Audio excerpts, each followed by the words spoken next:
Okay, hello, Booze Bash. We are finally in the draft here.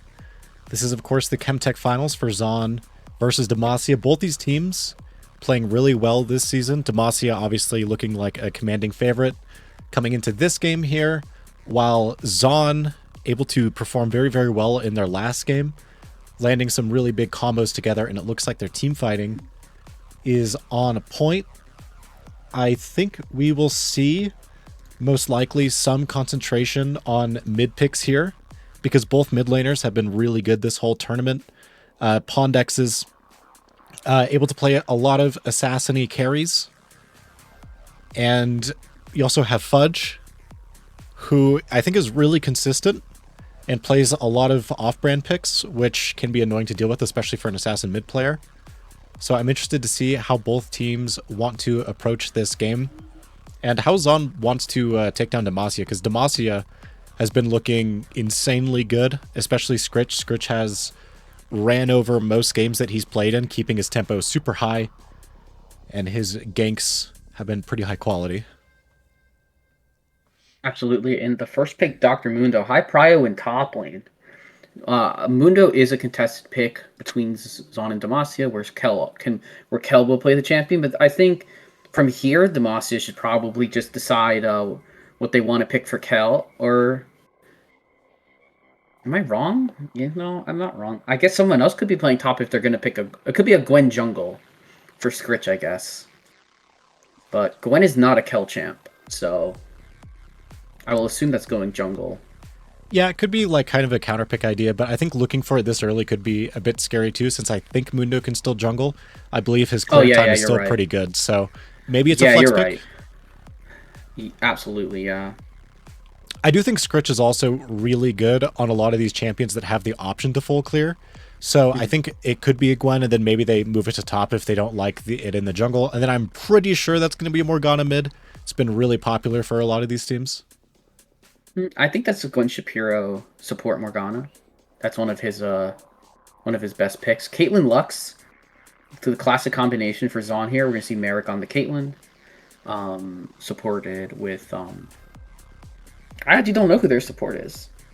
Personally, I haven't watched much of anything, so I'm kind of flying by the seat of my pants. But I do know Demacia. I watched their last game. I know a little bit about some of these players after having played with them for so long. And Jinx, one of Tahala's best AD carries, again pulling out in game one. But these ADCs should have pretty deep pools regardless. So now I'm assuming most of the focus on bans will be either towards top lane or mid. Yeah, that Lux is for sure support. I think that's one of Annie's main champions, actually. And with that combo, once you see that Morgana, if they're confident that it is support, then running a full poke lane into it can be super punishing against that pick. I'm actually surprised Demacia locks Jinx here because Tahala does play, I think, a decent amount of champions, right? Oh, yeah. He has a large pool, yeah. This lane is normally really hard to play, actually. So normally you'd see like an Ashe or something in response to it just so you can survive lane. But Jinx, normally you're kind of looking to scale to get into the position to team fight, but Zaun is going such a punishing bot lane that Jinx might not be able to get to the point of the game where she's super strong. And also they have the Mundo, who is another champion that's really good in neutral fights. So I like Zaun's draft quite a bit here, but I think Demacia having their special picks is really important. And it does seem like Zaun doesn't believe this Morgana's going bot lane. They think that it might be going to Fudge Cow with the Zyra ban.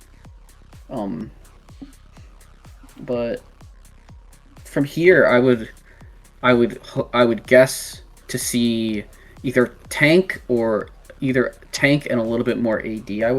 I would guess coming out. Otherwise, you're leaning a bit AP heavy. So maybe something like Ornn or more in Kel's AD pool for top laners, if indeed the Gwen is going jungle, which I would guess it is. We'll see. Swain and Zyra removed, LeBlanc and Yone removed. So just really hammering down on Pondex's champ pool here. Yorick, that is a Fudge Cow Yorick. I would assume then, maybe. I think it is, and that means the Gwen will be jungling, which I think makes sense for Scritch. Sure, definitely. Let's see if Zaun actually wants to have the Mundo be top lane though, because they could Yeah, you're counterpick right. top though, and then just put the Mundo in the jungle. But I don't think that's a Molten champion. It's Molten does really play not. tanks, but I don't think he But has I experience on that. guess. Well, the Vi lock-in tells me that Vi is jungling. I don't believe I haven't seen a Vi top in a long time, and I don't remember it doing very well. It's the So classic Vi support actually, it with the could be Lux mid. it could be the Vi support with the Lux mid. It could. I don't. Anything could happen at this. Anything could potentially happen. It's gonna be Caitlyn But mid let's with a Vi ADC. yeah, let's see how they round this. Let's see how they round this out. It is going to be a Talia mid. Okay. So a lot of roaming action from the Talia, able to have a lot of mid game pressure on the side lanes. Let's see how Demacia wants to do the final counter pick. Um, so we'll have. So I'm curious. I wouldn't be surprised to see something like a Cho'Gath for Kel. Yeah.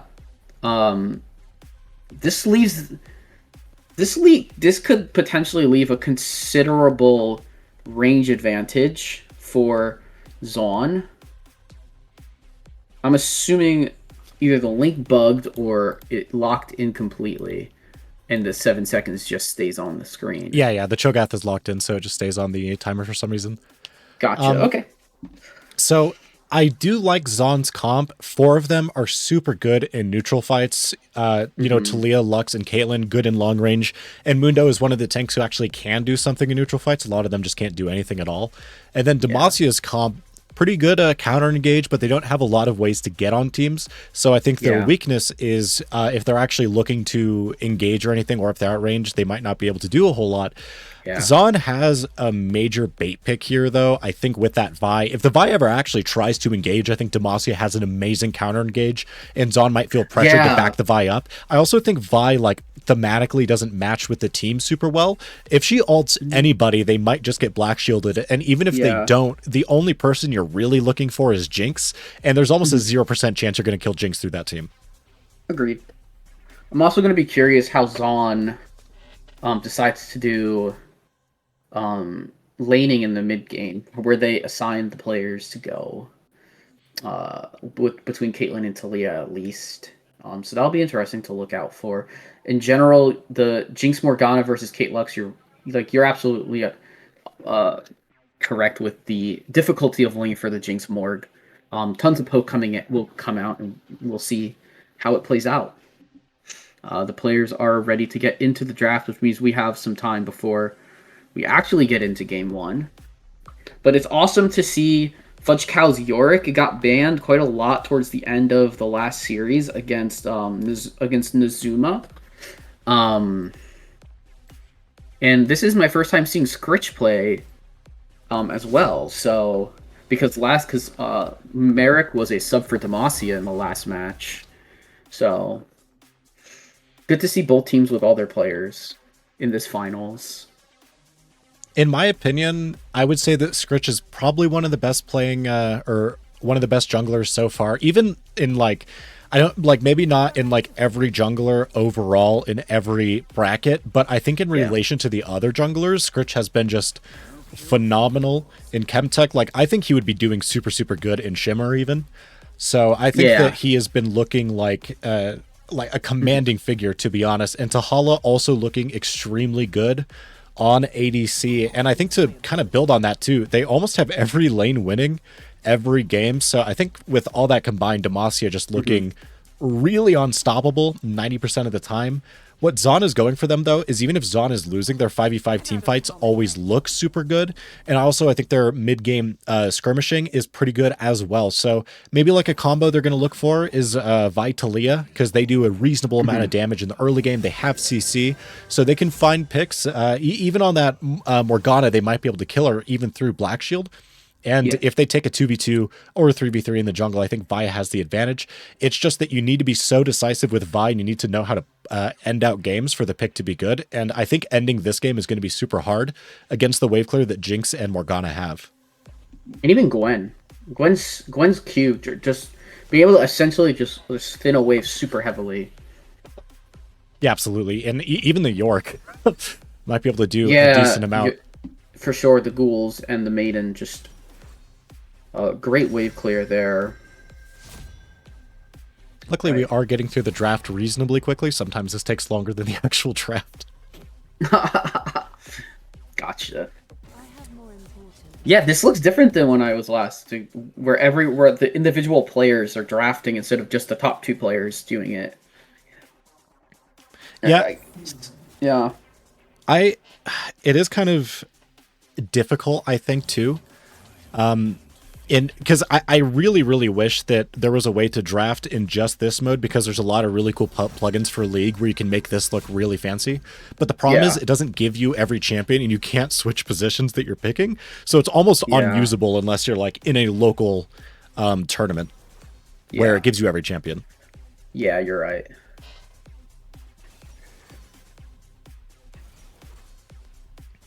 We need Riot sanctioned accounts. We do actually need right sanctioned accounts. I think also if it's like an official tournament, you're able to do it, but official tournaments are really hard to actually get Oh, a grip absolutely. on. Yeah. Yeah. I mean, we've been doing this for years. Probably. I mean, like I would say like 4 years at least, if not maybe more. But yeah, I mean, it's amazing the growth of this of Booze Bash as a whole from one like one group of like 4 or 5 teams playing with every single we were playing with like massive skill gaps because we had just everybody in the pool. Where like you had got people who be in Arcane who have been in Arcane the whole time playing with like people from Chemtech on teams. It's pretty interesting. I think To now where we are. I think there might have been an idea for like a little tournament where that's going to be the idea again, where you're going to have every player play against every player. Yeah. We For do sure. have That the could be predictions up. interesting. Okay. Yeah, get your predictions in.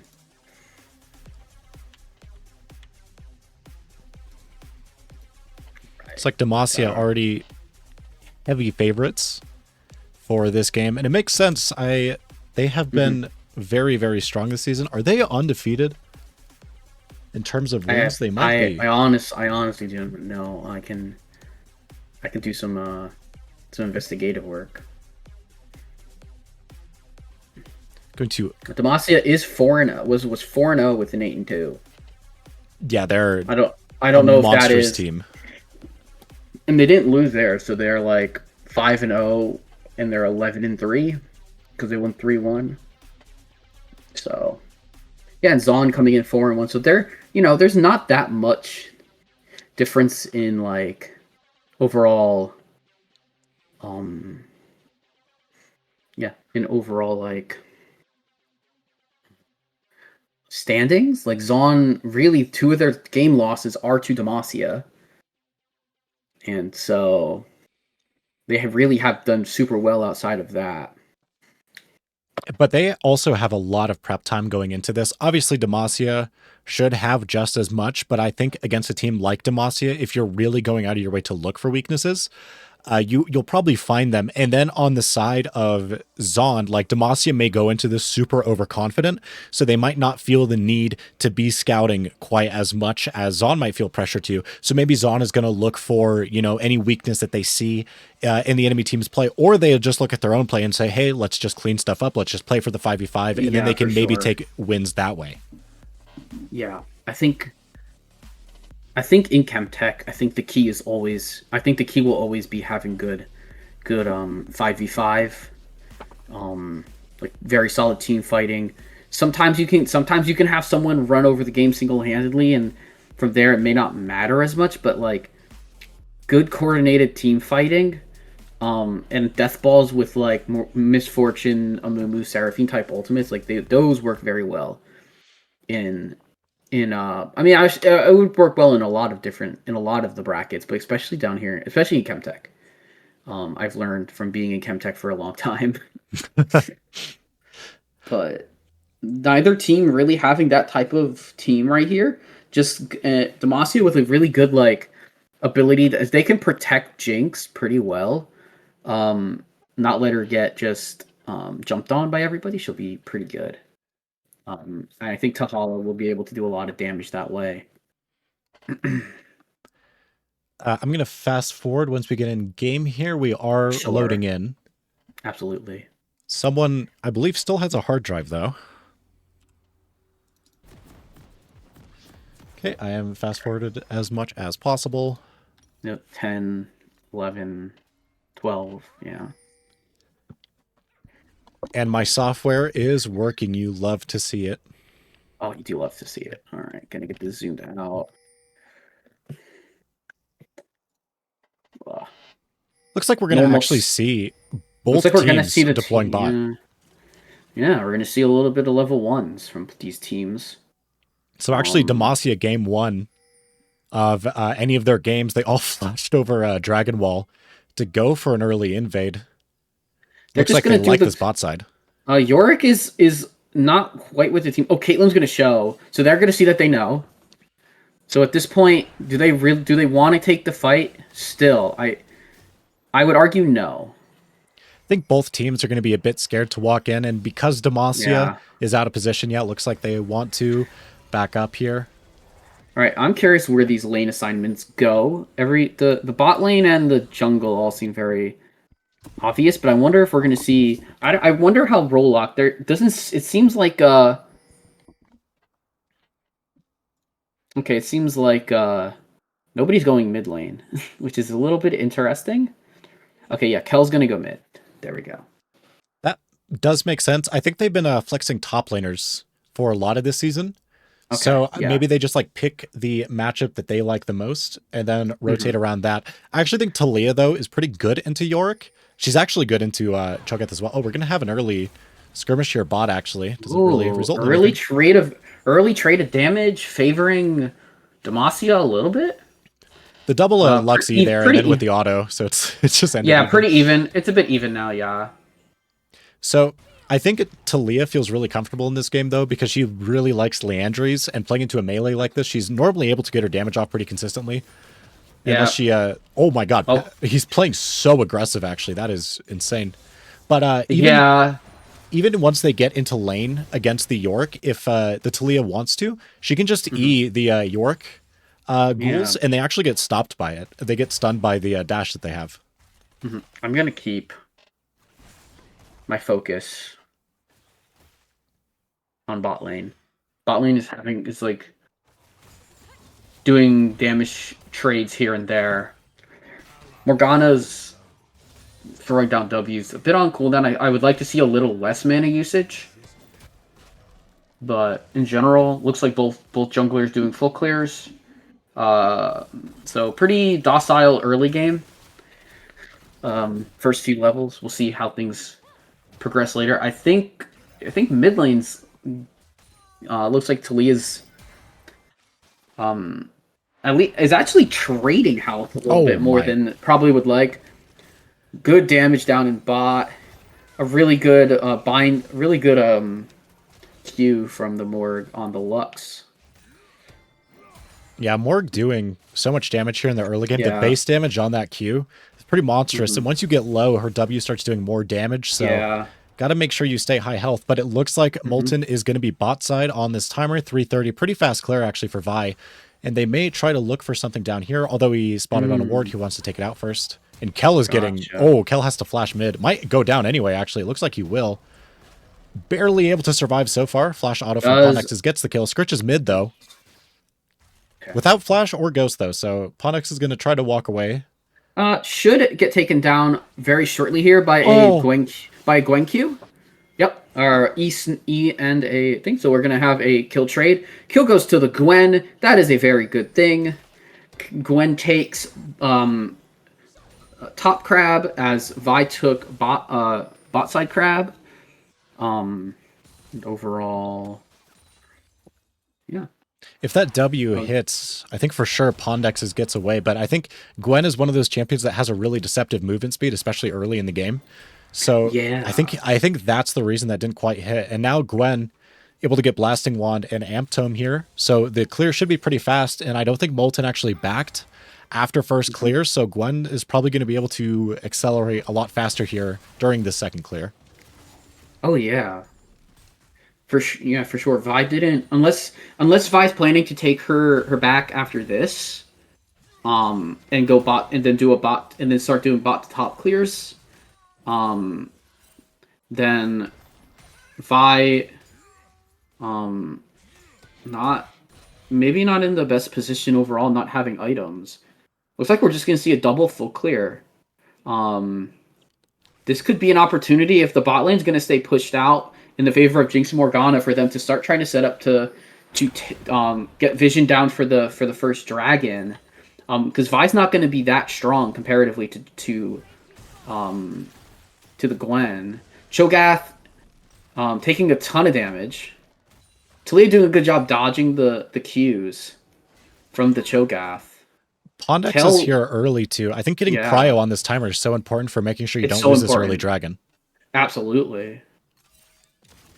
And also, to be honest, I think Cho'Gath is one of the most annoying champions to play against mid.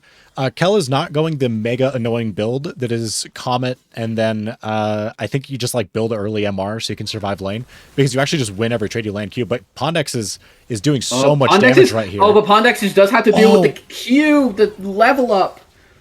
Oh, looks like we might have our first gank. No, did not happen. And Gwen being on the Drake, Molten taking a back. This is going to be should in theory be a free first Drake for Demacia, opening a small gold lead. I was going to say that I'm not sure how much use Kel is going to get out of this grass, because Talia is especially someone that can just space you the entire game. I agree. But there, I think grass may have been actually the difference, because it was that little bit of extra damage on that one auto, and then I think that moved Kel over the threshold to be able to ult. But I think Pondex is now feels not very good, because Kel's going to be coming back with Catalyst, so he has a lot more sustain now.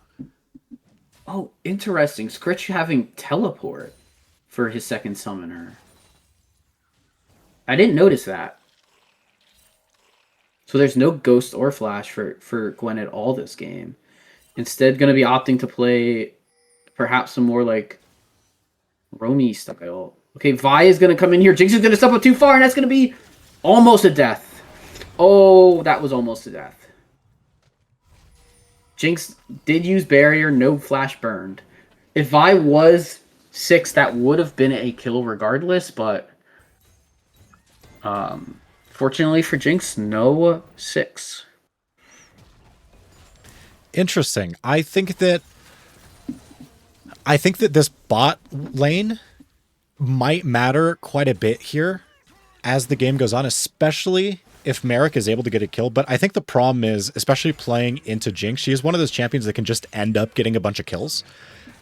So even if you get a big lead bot lane here, if the rest of the map is ahead for them, I think the Jinx is going to be able to eventually come back into the game. So they need to find a way to flex this Caitlyn and Lux to push a lead, maybe try to get good vision on the bot side, get Lux to top side, which she's doing right now. I think that is how they're going to find their way into this game in a commanding way. Kel getting super low. Gonna land. That should in theory be a kill for the Talia. Yeah. Vi has been found by Yorick. Gwen has ulted. Gwen lands the final part of her ultimate. Oh, the Jinx ult goes wide, barely. Lux and Talia down here for the Rift Herald. Or sorry, for Grubs. Never mind, not for Rift Herald, for Grubs. That was the Maiden.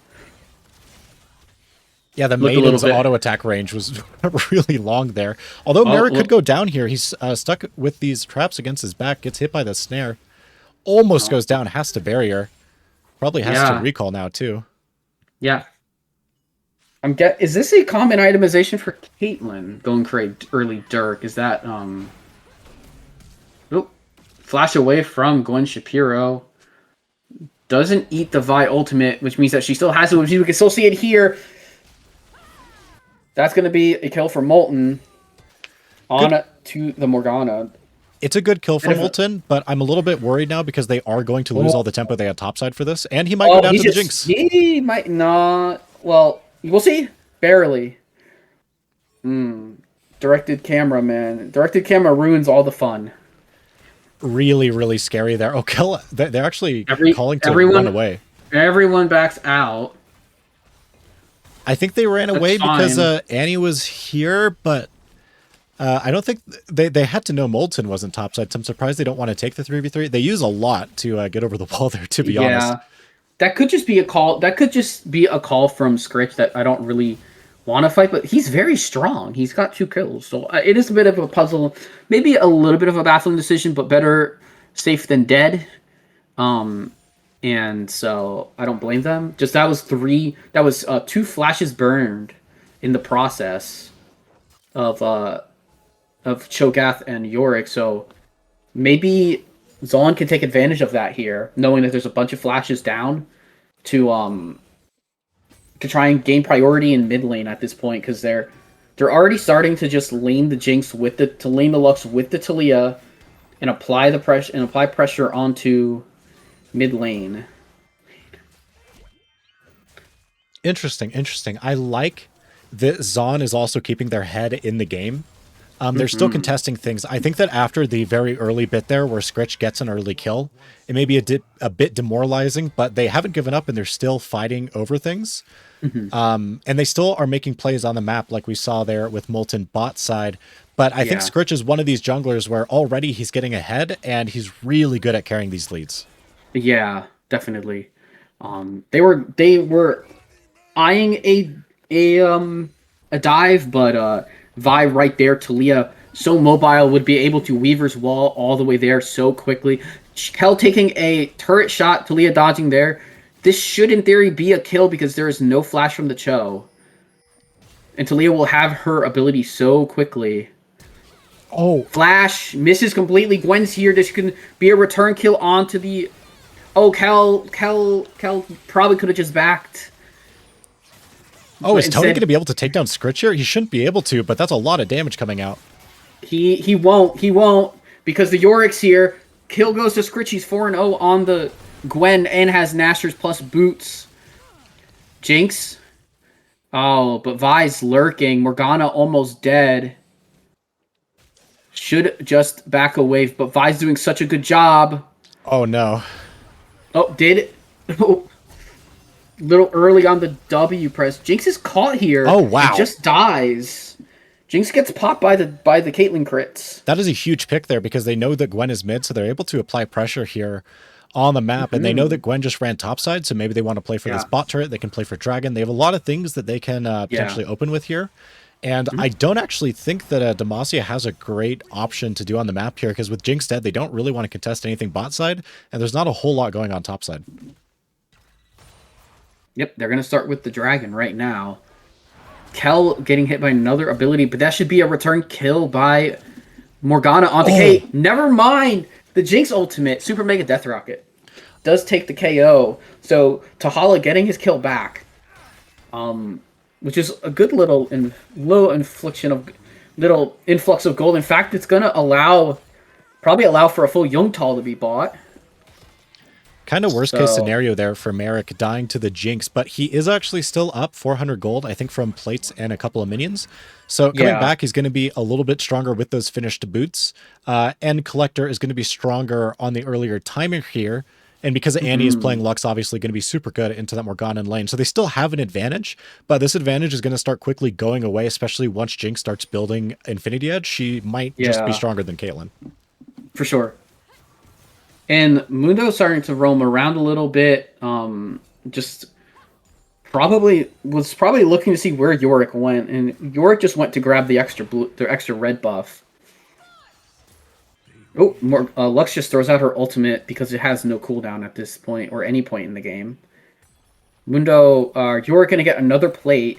Vi is here. Looks like we're gonna go for a gank, but in theory, Yorick can just eventually walk away, but cease and desist comes in. Nice, gorgeous cage by Fudge Cow on the Yorick. Maybe he can take out the Mundo. He cannot. But meanwhile, in bot lane, looks like Caitlyn's gonna go down potentially here. Super Mega Death Rocket, unable to get the kill. Talia's here with the Weaver's Wall, but not sure how much this is gonna appoint you. But Jinx caught out again. He doesn't have his barrier, so that's a kill for Pondexes. Gwen though, Gwen does. Oh, Gwen gave up shutdown there. I think Scratch dying there feels so bad for them because now loses all that tempo that he had on the map, and Molten is able to just kind of push in this mid turret at this point. And all the waves right now are in favor for Zaun. So fights like this where everyone is in one lane are really beneficial if your waves are in good positions. Absolutely, and Herald is spawning immediately right now, so that's a free Rift Herald. See if Scritch decides to use TP, though. Still does have it. Fudge Cow is topside. I think that if they know that Zaun is on it, they probably want to move down to it, but I don't actually know if they are 100% confident. Doesn't seem like they are, but there is the Scritch teleport into the top lane. Went to a ward instead of a minion there. Rift Herald goes down. They're not going to get anything out of it. They're not going to be able to dive Dr. Mundo, very likely. But maybe we're going to get a collapse on Vi. Oh, never mind. They are going to take the Scuttle Crab.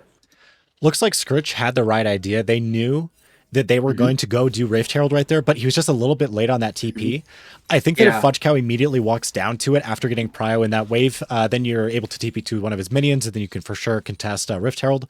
But because they're unable to do that, it looks like now Zaun has a little bit of tempo going here, and because of the gold difference on ADC now, they might be able to carry this lead farther into the game. Absolutely.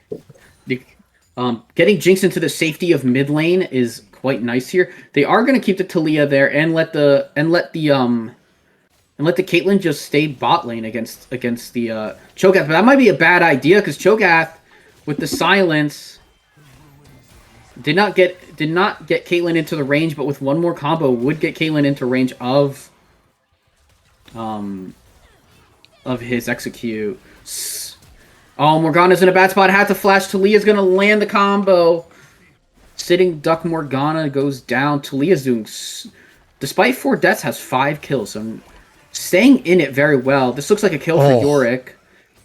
Yeah. That's going to feel really bad because that tower is going to immediately go down here. That is going to be feats, I think, achieved. Oh, good to see yeah, but Gwen is going to go down here. Another great catch out by Zaun. The goal is super close. What? Oh no, that did not look on purpose, but looks like he's still going to be able to catch Kel here. Kel is... What is Kel doing? Oh. Kel's going to get the kill with his ultimate, didn't... But it's going to go down here to the Caitlyn ultimate. Ace in the hole comes out.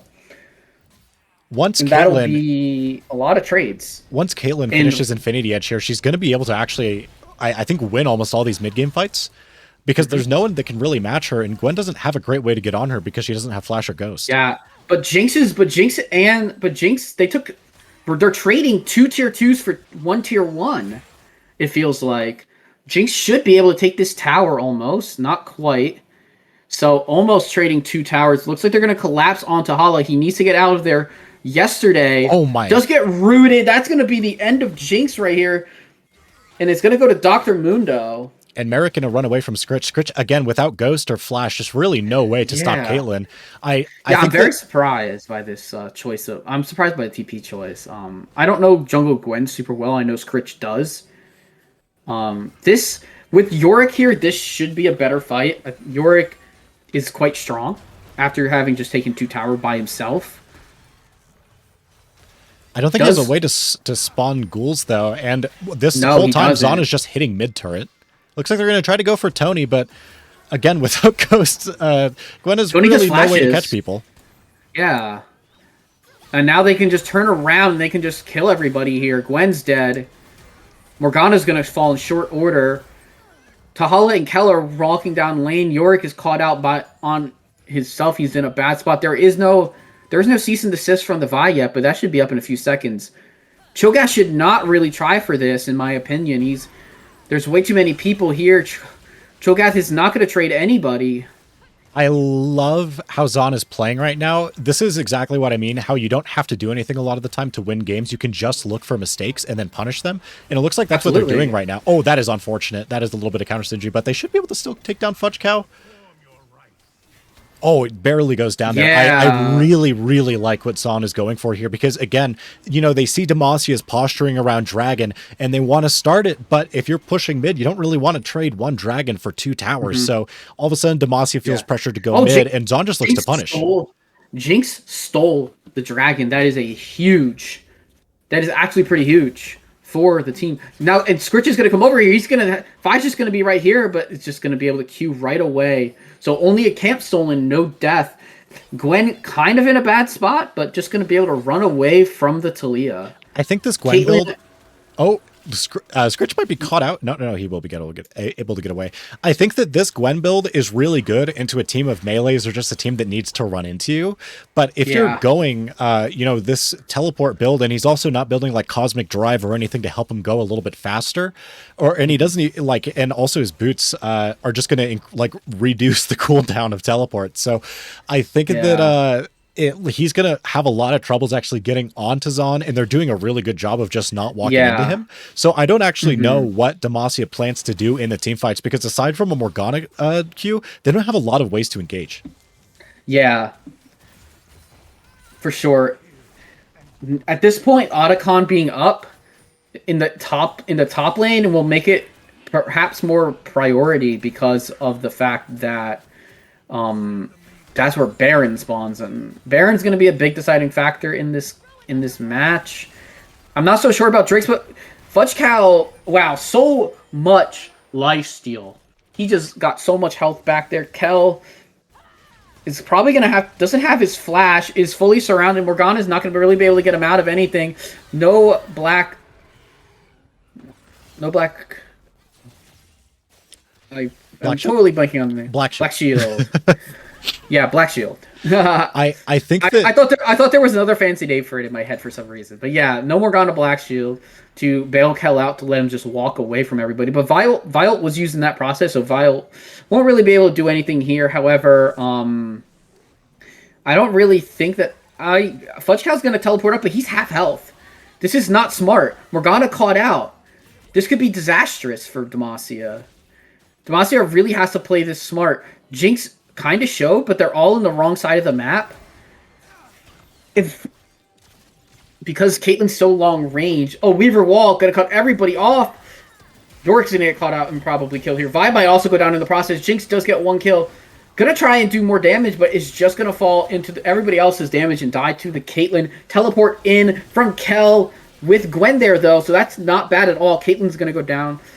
Cho'Gath, let's see if he can feast on anybody. His Q doesn't land. Talia's done so good on dodging those. And a flash out.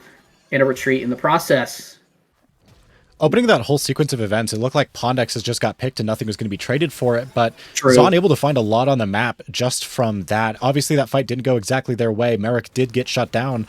But I don't think they feel too concerned about that because they're not going to lose anything. And they're still able to get vision on Otacon here. And it does not look like Demacia is able to walk up at all. Yeah, absolutely. Jinx is almost to Infinity Edge, but Caitlyn is almost to third item.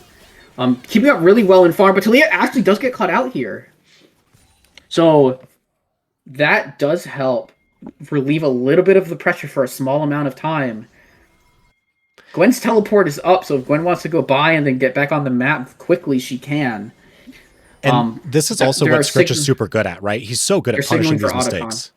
Yeah, they are signaling for Otacon. They should try and look for a pick first. Vi is in a very awkward position. Oh, they're going right in on Vi. They're going to be right there next to the Vi. So instead, we're just going to see them turn. Maybe they're going to play. They're going to play for the turn. They're going to play to turn on the fight. But Vi is nowhere near. They will be able to burn Otacon in this process. They're melting this so fast. I'm really surprised. Mundo cannot do anything here. They're not going to be able to get in. The jungler won't be there. As long as Gwen just stays on it and keeps hitting it and gets the smite off, it should be good. There it is, Otacon taken by Demacia. Kel goes down in the process, though. This could be a bad fight. Wow, what a great seismic shove from Talia. Sends them all back into the rest of the team. Yorick's going to be able to turn around. Scritch gets one kill. Goes down, though. Yorick going to hammer down the Caitlyn. Caitlyn's dead. Talia's going to also go down to the Yorick. Oh, and Lux does not have much health. Yorick could get lots of kills here with the Jinx. Oh, man, we're going to go for the Lux as Jinx, and that's going to be a kill. Did not land the kitty. Did not land Yorick's W on to the Mundo. After all of that, it is a 3 for 4. Otacon going to Demacia. Jinx getting more farm. That should almost guaranteed be IE in base for the Jinx. This is a Um, little bit worrying, I think, for Zaun, because not only do you lose Otacon, but I think yeah. once Scritch is able to find these kind of kills earlier in fights, your Hmm. plan starts kind of falling apart because Scritch able to Yeah. kill Pondexes here. And this is kind of what I mean, too, about how you don't really need to do a whole lot. You can just look for punishes on things. And because Hmm. Pondex is caught out, they just go to Otacon, and Zaun actually doesn't look to contest super hard. Even 4v5, I think you can still contest Otacon a little bit. But it looked like Yeah. they were really scared to walk up, so Tony had to kind of walk in by himself, and it wasn't delayed. So Yeah. Pondex's They did. TP's in and Mhm. wasn't able to do anything. Yeah, for sure. Did a lot. That seismic shove was almost huge. Oh, Caitlyn caught out again. Yorick just catching out his opponents, putting him in the cage, and queuing away. That should be Baron with taking out the Caitlyn, but no one's really rotating towards it. Just the Yorick. Yorick's gonna go top here, and Mundo's gonna take tower. Um, and Yorick should just be able to 1v1 the Mundo here, to be honest. Demacia also playing really aggressive here in the bot jungle. Looks like Annie might be caught out over there, and Yeah. Tony is probably just going to die to Fudge Cow. Oh no, a great Jinx ult from gets the Tahala. kill. Yeah, good of him to Hala. The Jinx needs a lot of these kills. If you can funnel the Jinx, that'll get her quickly scaling above the Caitlyn. She's still down in farm. She's still down in gold, but she won't be down in gold for much longer. And team gold wise, they are now ahead. It's been a long while since Demacia and them were very close, and now it looks like Demacia's going to get about 1,000 gold lead off of the Baron Nashor play. So really nice coordinated team play on both sides, creating this overall back and forth state with about 3.5 minutes until Soul for Demacia. Demacia now a little bit in a, well, not a little bit. They have a huge lead now. Not necessarily in gold, but I think in terms of tempo and objectives, now there are one dragon away. They do have Baron ticking right now, and as they go into the late game here, especially after Jinx completes Hurricane here, their team fight is going to look so much better than Zaun's. Yeah, I really, really want to see them go bot lane here. Use this Baron and send a couple of people bot lane with the Yorick and just try to push down this lane because you have your other two lanes pushed in already. So there's no need to really play through mid and top here. I'd love to see the Jinx and the Moore kind of rotate down with the Yorick. Maybe you can put Cho'Gath in mid lane to just clear waves and not die, and have Gwen just kind of doing like wherever you need kind of need a jungler to be, even between the mid and bot lane, not getting caught out. But it looks like they're gonna try and play for the lanes that have already gotten their tier 2s down, altogether. I'm Which I feel is a little passive for having Baron. I like that Pondex's has Rylai's. I understand why you'd go it in this game, but I just feel like Leandry's is so valuable, not only into the Cho'Gath, but also into that Yorick. And because they don't have Oh a man, proper Yorick front line. Yorick is just gonna walk in and kill this Talia. Oh, Talia's no. dead. But Fudge Cow needs to not take that much more tower damage. He's going to be able to Cho'Gath is just getting- take tower here, and then they... Cho'Gath almost got caught out. Wow, beautiful buffer on that ultimate. Double flash over Vi might actually be able to get nommed here. Oh, Doesn't get nommed within range. Gwen here on the Caitlyn though. Merrick is gonna die. Teleport in from Mundo, but Yorick's just gonna take tower and be able to kind of just walk away and preserve health. Kill for Yorick. This might actually be the end of game 1 potentially. I'm not quite sure. They're very close to ending. Jinx being here helps a lot. They take 2 inhibitors. Zaun shreds turrets. They have Jinx and Yorick. If they're able to touch Yeah, it all, Jinx, the game Yorick, should and just be Gwen. over. This should just be over. Yeah, this should be game 1 going to Demacia. Annie trying to hold on, but not able to do too much just with ultimate alone, and Pondex tries his best, but Wow. that will be game 1 for Demacia, taking a huge comeback actually after being down pretty far in that game. Yep. Down in kills, 7k up in gold. Excellent maneuvering in that mid to late game by Demacia. Oh, and the stats are still broken.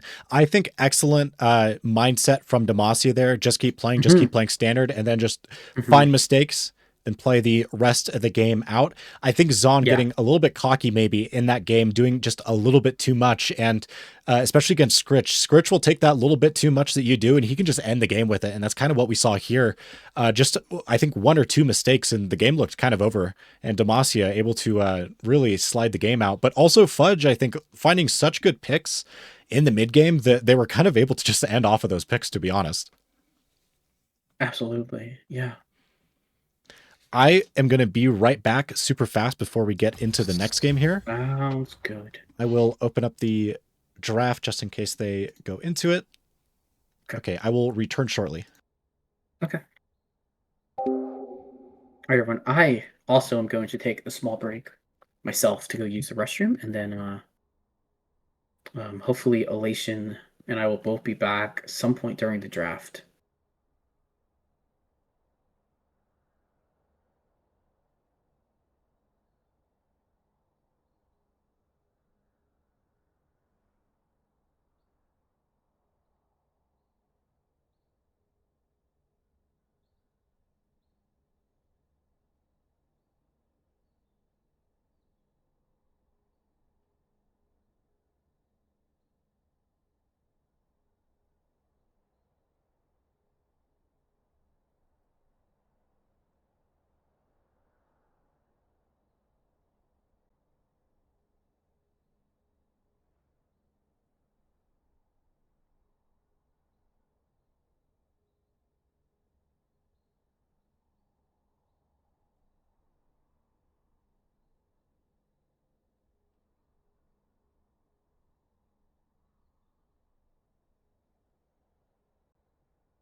All right. We have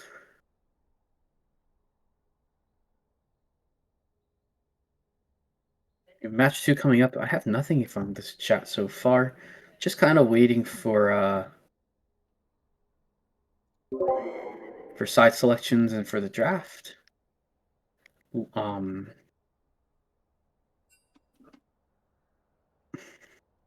I am back. Welcome back. I don't actually know what's going on with the stream because I am currently in a ad break, apparently. Doesn't look like we're in draft yet, and we're still, Okay, we're just waiting. yeah, See. looking at the screen. Um, Depends on what Zaun wants for sides. If Zaun wants to switch sides, Zaun can do that. But right now, this draft you have on the screen, those champions are all gone now for the rest of the match. So now we'll start seeing some interesting things. Perhaps some. I don't know if unless they leave Urgot up. Um, if there's potential for like leaving Urgot up and then just picking it on Zaun's side because Tony does play Urgot. Um, But I think they're gonna continue to potentially ban or keep banning Urgot, um, because that's one of Fudge Cow's best champions outside of Yorick in top lane at least. But at the same time, from Demacia's side, Kel doesn't really have like that many more champions that he can just sit mid lane against Pondexus and and have and have half a good and easy time this show because Kel got chunked a lot, but Kel was up in farm for a little bit and in general was doing a good job um in lane, even getting the solo kill. All right, same sides. Sounds good. I do not have to switch the sides of my software then. Maybe they do the Urgot thing. If they don't want to switch sides, I could actually definitely see it. Also, Demacia losing a lot of picks that I think are really good for them. Like you said, it is the Jinx. I think York is another pick actually that is super punishing that they have. And then also the Morgana, obviously being a good pick for Gwen. I think he's played it a few times in the Yeah. tournament and looked really good on it. And then the Gwen, obviously, where I think that Gwen is one of Scritch's best champions in terms of thematically, but obviously still has champions like Lilia that he can still play to do that full clear into tempo kind of play style. So let's see if Zaun tries to take anything away from Scritch here. Yeah. They last game they banned the Wukong. They probably could just ban it again.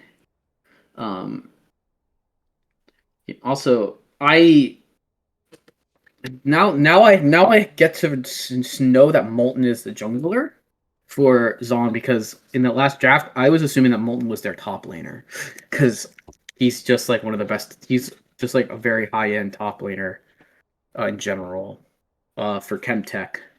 But so now we see this. It's the same three bands. Let's see what Zaun wants to prio now. I, Maybe you prio an ADC pick. Maybe you prio the Yone. You take.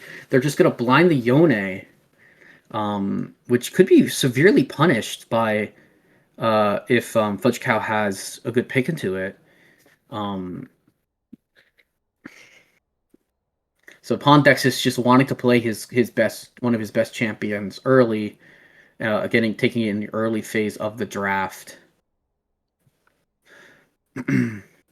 See how Demacia wants to immediately respond. see if they actually have a way to punish the Yone though, because it didn't look Zyra. like they had a great answer for it Zyra. last game. I almost bet that's a Zyra jungle, to be honest. It could be. I could see it as it is technically a flex. I would be curious because I know that's one of Gwen Shapiro's best champions as well. Like it's kind of like Morgana's Zyra style champions is what Gwen Shapiro likes to play. Um, Orin for Kel, I like that pick. Not gonna allow it to go to the other side. Um, put Kel on his comfort picks. I Zyra Orn, they're definitely going, I think, a slow playstyle. I like doing that after last game. Mm-hmm. I'm a little bit worried for Zaun actually because after that Vi pick, I'm a little bit. I think Yone is one of these picks that is super difficult to execute in team play Mm-hmm. because you need to Yeah. identify like, are you going to be there for a team fight? Do you have to off angle? Are you going to split the entire Yeah. game? And it is a really good matchup against Orn in the side Mm-hmm. lane, but Yeah. if you try to team fight, especially against Zyra Orn, you can run into a lot of problems. But Zaun going the Yeah. counter pick for Orn in Trundle, which I love. Yeah. Yeah. Trundle's a great pick in the Orn. That'll go into the jungle for Molten, I believe.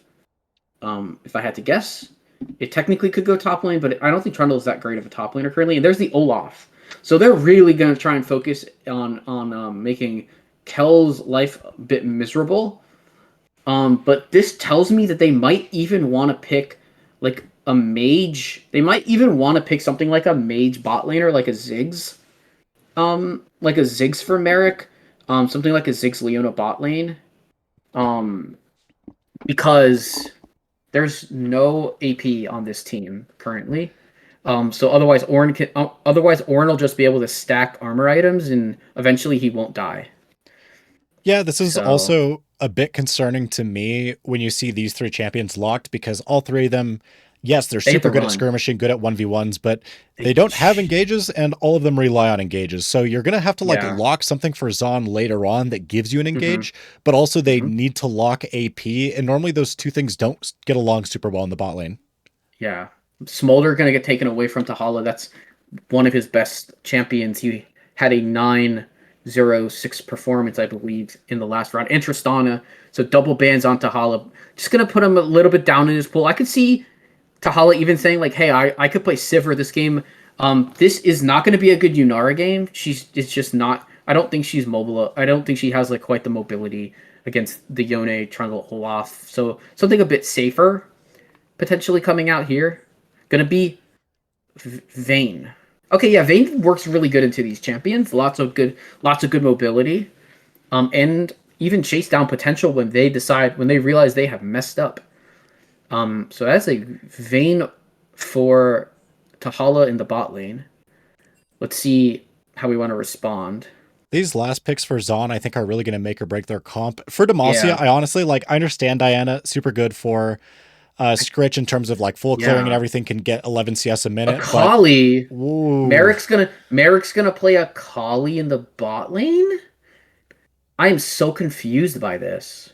it could be Yon bot lane. Maybe they might try to I swap or something. guess a Yone, yeah, like some weird Yone bot lane. They're running four melees. Like Merrick's Akali is really good. Obviously, like They it's one of his best. It's one of his best picks. But it's very interesting that it's going to go that we're picking it with like this style of team and a Zillion. So there's your AP, Akali Zillion. Um, I, Zillion's really good at like slowing down and like is really good at controlling some tempo of certain players can like of your team or their team. Um, but I feel like I kind of prefer Demacia right now. That Diana is still technically a flex, but I would assume it's going to Fudge Cow and Zac jungle potential. I love it. I just it's a tank. It can disrupt. It makes a lot of what Zaun wants to do difficult. is that a Zac mid actually? I I I would say no, but I honestly don't really quite know. I can confidently say it's a Vayne Zyra bot lane in an Ornn top, and then Zac and Diana are interchangeable technically. Zac is one of my favorite junglers, so if you know, I've long been a Zac enjoyer. I would hope it's going to Scritch in the jungle, but it could go mid lane to I w- Fudge Cow.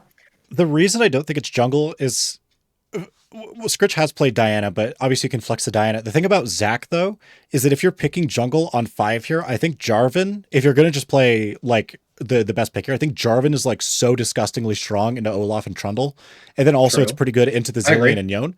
So Hmm. I don't know what they plan to do because also that Zac does not look like a winning lane, no matter who's top lane. So like it could be jungle, but like that means the Diana is mid, and I think Diana also loses all the mid matchups. So I okay, like on paper for sure, Demacia's comp is better. If they play slow, they absolutely demolish Zaun because they have a lot of ways to peel, and they Hmm. also have the ranged advantage. The problem is if Demacia is baited into an engage, which is so unbelievably easy to do with Diana, Ornn, and Zac. If any of those Hmm. three engages, you're giving Zaun a free way into the fight, and Zaun is Hmm. going to be so much better once the fight actually starts. Absolutely, and I also forgot. I didn't even see they banned Ziggs. They actually looked at their comps and were banning Ziggs. I love that that notice awareness from Demacia to ban the Ziggs. I like the Milio ban as well, trying to take away an Yeah. enchanter, but I think the Zillion pick, like, it's so weird. I don't know how much Annie actually plays Zillion, but if you're able to make that Zillion work in this game, it's going to end up being super, super strong because both on True. Trundle and Olaf, it can feel very good with. And there's actually no one that can peel Olaf super well. The Vayne just has to get away from him. But the Hmm. problem is that if he doesn't play flawlessly, all Olaf has to do is just right click on him. And if you Yeah. have a Zillion behind you, the invisibility is not going to save you for too long. True. Yeah. No cure for fools. For sure. For sure. I agree. Olaf is going to have to be able to Ragnarok very well on this game. if Olaf's Ragnaroks are on point to get rid of all CC and just kind of run through everything, there could be issues for sure. I'm very curious. I'm very interested to see how this one's gonna play out. Honestly, I'm not sure. I don't actually know who's who on the other teams too, so I won't be able to tell until I don't know if I'm gonna be able to tell very much until the end of the until we get into the draft or to the game who's actually playing which champion. To be honest. Yeah, I agree. I think it's really difficult to analyze the game at this moment. I just don't know what they plan to put bot. I don't think there's a good solution to put bot because everyone's going to be bad into Vayne. True. Yeah. And I think the Zyra actually, this may sound weird. I think Zyra might actually be the primary target for Zaun. Because I think once Zyra I goes agree. down, they lose a lot of the tempo, and that No, Zyra I does agree. have no way to peel Yeah. Zaun. Zyra's a squish ball. Also, until Vayne has a decent amount of gold, she's not going to be able to do too much into Zaun's comp, especially with the amount of healing and shields they have. So I'm wondering if they just plan to ignore Vayne for the beginning, and then Diana and Zyra both get shredded, and then Vayne's just going to kind of walk around at the end of the fight without ult, and I think that at that point she's going to be an easy target. Yeah, I can see that. What did I do? What's wrong? Can't take the heat?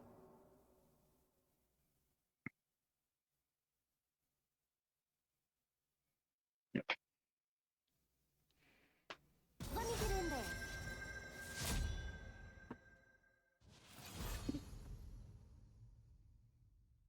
I think for Demacia, I wonder exactly what they plan to do with the Zyra. Zyra is one of these picks where she can be really hard to execute well if your team is not on objectives first because you don't have time to set up your plants. Zyra actually does have very good ways to set up vision with her W, so she doesn't actually have to face check anything. But I think when you're playing into Zaun's comp, Zaun is playing just fully Deathball, right? But I don't think this kind of Deathball comp is going to work amazingly because they lack not only like the full engage, but they can only speed up one or two people at a time. And I'm not sure if that's going to be enough. Also, Merrick is playing a Kali. So Like this, I'm not... I it is it's interesting. I think it's just kind of the I feel like it's something that kind of comes with running an AD mid. A lot of the times is that in the other, I mean, obviously the other team in this case acknowledged how strong the Ziggs pick would be. But so I guess we'll have to see. Like Merrick Sakali is really good, and if it can't just if it can get out of lane, the issue is that if it's going to be in the bot lane, that it's not going to have roaming power. It's not going to be able to threaten to go top lane at all during the game. It can threaten to roam to dragon in mid. But in Akali is already, and if Akali is going to be sharing farm or sharing, since it's going to be sharing XP, she's going to be behind comparatively to where she would be normally in a game. Maybe the idea is So- to have like the XP from Zillion be enough to True, keep Akali yeah. in the game, and then like have True. Akali try to one-shot Vayne. Akali is one of these really weird champions where damage assessment into her is so hard. Like it's Yeah. really difficult to identify if you don't play mid a lot. It's like, oh, Akali landed 1E and I'm just instantly dead. There's no outplay. True. And I don't think if Tahala identifies that, it's going to be easy. The problem is, I think you have to get Akali to that point, and I have no idea how they get past even like level 3. They have really no secure way to get past the lane. Zillion Yeah. also normally quite bad in the early game, doesn't have a lot of damage or a lot of speed, and the stun is super unreliable. So, Yeah. like maybe past 6, Akali This- Shroud going to be super good into the Vayne, but, Yeah. but I think besides that, they don't have a great solution to this game. Yeah, I mean, I guess in general, it could just be that, like you said, they are just going to send Yone bot. They could just do that. Like, Yone bot probably isn't terrible. It'll still struggle, but at least, like, Yone with his Q3 can start throwing poke, and is very solid at farming under tower. So that could be the play. In general. Like it's just a very odd team comp, obviously. So it's gonna be more like, oh, we'll see kind of what happens in the lane assignment. Demacia with a very like, cookie cutter, like really besides like us not seeing who has Diana and who has Zach, like everything else kind of the rest of the team kind of plays itself out in the roles, and we know what the team wants to do. Same thing as last game. They really don't necessarily want to start every single fight. They can start fights. This team with Diana and Zach can start fights, but they don't necessarily want to. Even Ornhorn can be really big as a kind of more longer range engage. So we'll see how this goes. And I'm kind of curious just about how draft went because I'm 90% sure I've not seen Merrick on a collie. I'd be shocked if I did. Annie, I think this is the first time I'm seeing Zillion there. I don't remember seeing Tony on Olaf. Yeah. Pondexes does play Yon, so that one's like normal. Yeah. And I think Molten does play Trundle as well. This is like Oh yeah, thematically Molten what he plays plays. Molten plays Thundle. Molten plays in top and jungle, so that would make sense. So mid jungle so- playing what they play, but like the rest of the team, Yeah. I wonder if that like the pressure is kind of getting to them, locking these like lower Yeah. mastery champions here. Yeah, so Merrick used to one trick Akali pretty much. So like he has a lot of experience on Akali. So I that the pick doesn't surprise me as a pick of that Merrick would have. It just surprises me since he's been playing the 80s, essentially the marksman role for this whole tournament apparently. Maybe with a little bit of interchanging here and there. It is a bit odd to see him pull out the Akali in this situation. But we'll see how it goes. We're loaded in the game, but there's a pause. Yeah, the pause is because I think Molten is restarting because Molten Okay. was lagging, so Molten's going to restart router, so it might be like a minute or two. Okay. I'm not sure how Sure. fast their router is restarted. All good. But yeah, it is the jungle Zac and Fudge Cow in the mid lane with the Diana. Guarantee it's gonna be top there, and then we'll just adjust the Akali and Yone as we see the lanes come out. Let me reorganize everything. This pause is actually going to be a little bit good for me because I can set some stuff up. Yeah, what if they held hands in Dragon Pit? I feel like one team would break it and everyone and the other team would die.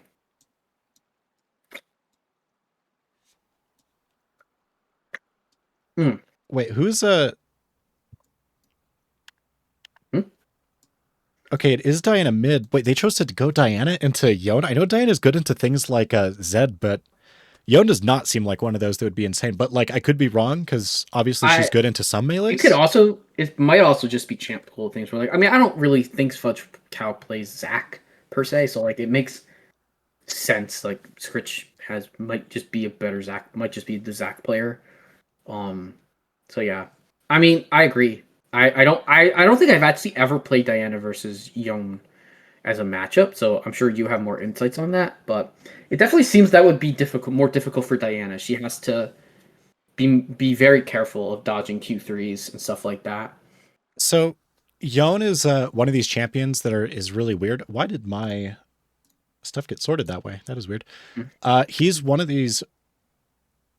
Oh, it's just like not updating, maybe because it's paused. I hope that's why it's not updating. Yeah, probably. So some of these champions are I mean, like Yon into Diana. Yon's really good in the extended fights, and just how his kit works, he scales extremely well with lethal tempo. Him and Yasuo are kind of what like Fudge Cow has reworked. reconnected. Oh, cool. Okay. Oh, let me make sure I'm fast forwarded. I should be because we've been paused, but Oh, is the game been paused?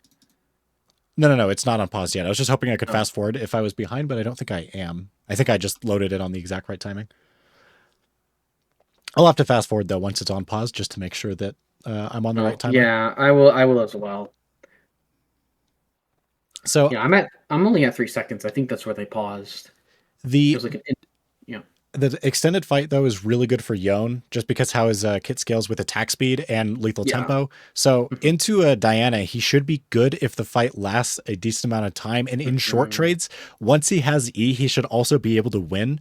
Especially, with the W shield you engage, you get the attack speed up. I don't think Diana can match that attack speed. Her short trades are No. probably a little bit better when Yone is out of E, but she doesn't have a really reliable way to get on him before that point. And if she does, then I think Yone has really good ways to answer her. Okay, I'm all the way fast forwarded, I think. Oh, we're paused, but I think I'm still fast forwarded. Yeah. It's this is just how it goes. This is just syncing. I'm assuming it's just a syncing mechanism. Yeah, it happens every time. I'm not sure why it's so consistent, though. You think if it happens every time, it'd be fixed, but they might not actually be aware of this because I don't know how many people are watching games They're that just, are paused. they're just playing the game. They're fine. And did it reorganize? It did. It did. Lovely. Okay. All right. Yep. I'm at 12, 13, 14, 15. Yep, I should be right with you. Okay. That's good. All right. I wonder if we're going to see any level 1 shenanigans. Okay, it does look like they're maybe sending Yone bot lane. Might be a Kali versus Diana. Yeah, that was The way my that they're initial lined up guess, right but now. Akali is not a very good pick into Diana. I'm pretty sure that matchup is not very good. I also do not know many assassin-y matchups. Mainly because I prefer to take Diana jungle right now, but I also did notice that Fudge Cow's going electrocute, which I guess is probably better for Diana mid over Conk. But maybe that's a bit interchangeable. I think that maybe the reason they're going Yone is because Yone has more survivability and more range, so might be able to farm better into the double range bot lane. The problem is, though, that Yone has no way to stop being targeted by Vayne and no good way to get on her either, so he might just get ran down. I am pretty sure that what happened is the way the draft played out was they picked the Yone because they wanted the Yone. Because it's obviously one of his best picks, and the rest of the draft kind of went off the rails. But probably potentially what happened. But either way, laning phase has started. Be interesting. I have never seen Merrick Sakali played in a game. I've seen clips.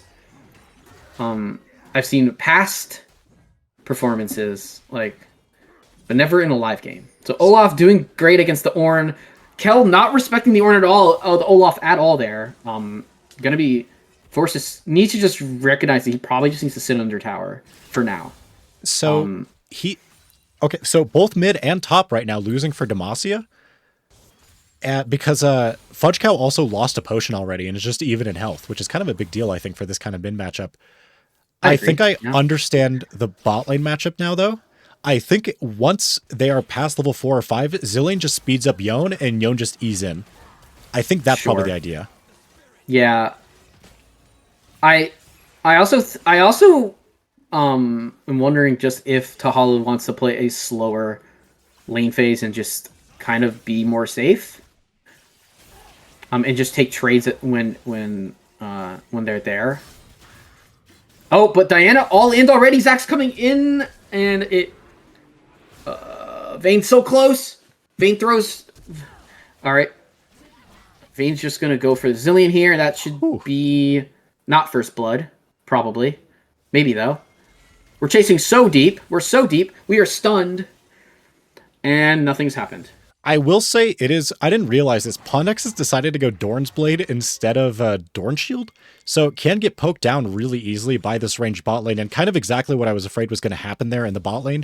I mean, especially that far up in the lane, Tahala has, they just can't get on Tahala, and then Tahala can just run them down. They have no way to kind of outplay that sort of situation. And if they try to go for Vayne and actually do find her, I think it's not worth if Gwen is able to find a good route. So really difficult for them to play, and without Dorn Shield and maybe not second win either, they might not be able to survive lane.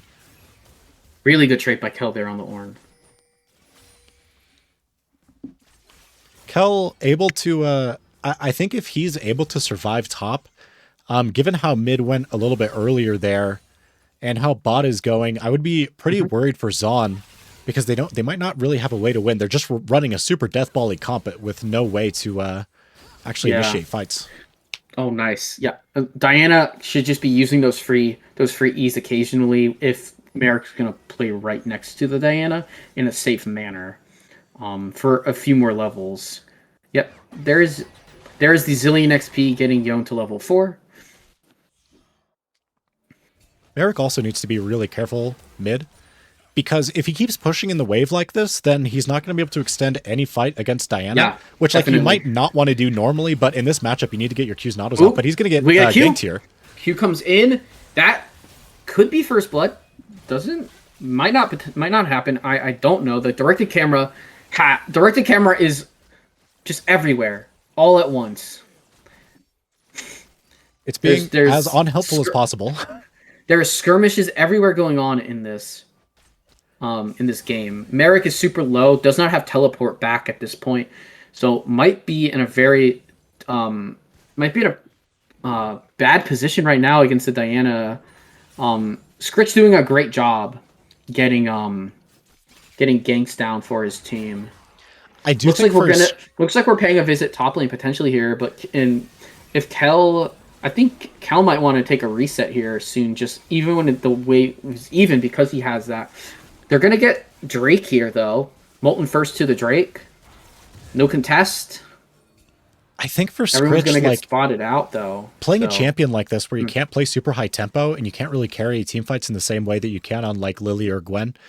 I think that he might run into problems here, especially if he loses 1v1 in the jungle to Molten, who is ahead of Scritch at this point in terms of tempo.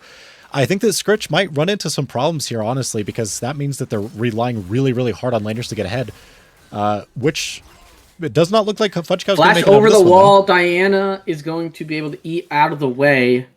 Directed camera. Really, really, it's just ruining everything. Oh my god, Ponix is Yone's almost dead. Yone's almost dead, but Vayne also was almost dead. I really think that both of the lanes, mid and bot, if they just stop pushing the lanes, then they're completely fine, because the Vayne and Zyra both kind of want a long lane, especially against Trundle. And then mid lane also, like the Dyna just can't do anything against Akali if she's near turret. Ooh, Zach just took a ton of damage from the Akali. So in potential range of losing, there's no reason for Zach to hover here, to be honest. Probably rather should have just gone into jungle and started farming again. Especially with the bot lane camps up. And we've seen kind of how aggressively these lanes have been kind of played from both sides. But Ornn's gonna ult. Good ult. Not gonna get the kill though, and forced to flash. Olaf flashes after him. Does the Ornn get the kill with the brittle proc? He does not. In fact, Olaf's just gonna barely get first blood 7 minutes in here. Yone taking a lot of trades with the Vayne. Vayne unable to get a second proc of the silver arrows. Oh, but the root, that's gonna be, oh my gosh. Lives on sub 10 HP, I would assume. Diana here has ultimate. Potentially could have procced it there. Probably wants to wait a little bit. Zillion roaming around with the Trundle. Diana, I'm gonna call you in here. Or 3 people from Zaun there. It is so weird for me to see this long of a roam from a Zillion, because it looks like Annie is just going to play for Molten for a lot of this game and just make sure the jungle lead gets bigger. It's pretty small right now, but this is also on top of the dragon. And right now, Scritch unable to get any kills. So the usual playstyle is not really... Oh my god, and Onyx is just going to try to 1v2 here. Onyx is going to try a 1v2. It might happen, though, because he is a level 6 Zillion. Almost popped the Vayne. Health potion was popped. I like to see the attempt. Yeah.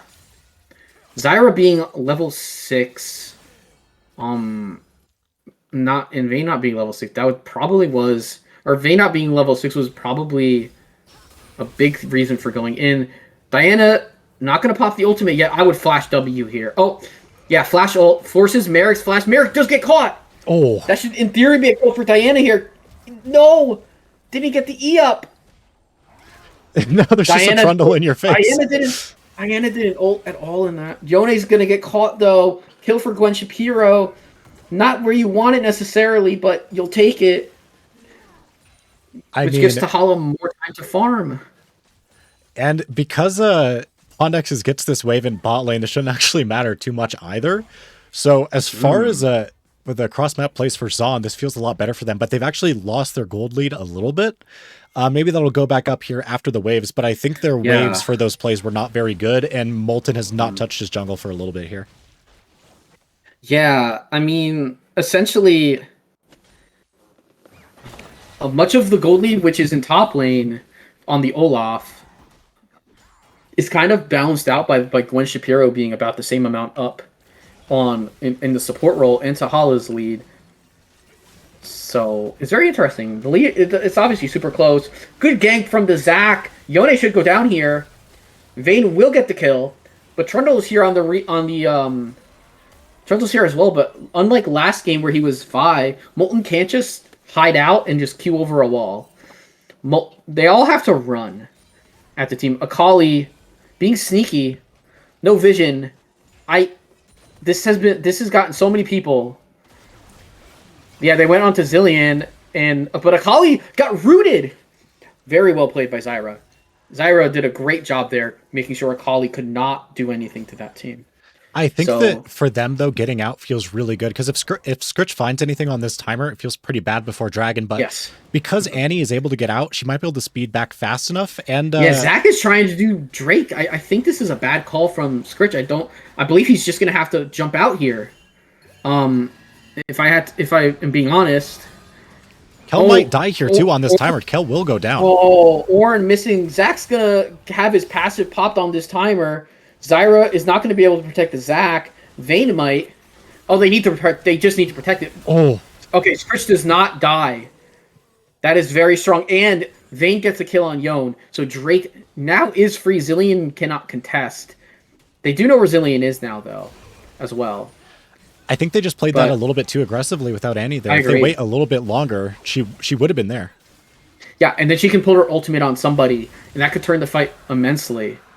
Great ult. Good smite out by the Zac.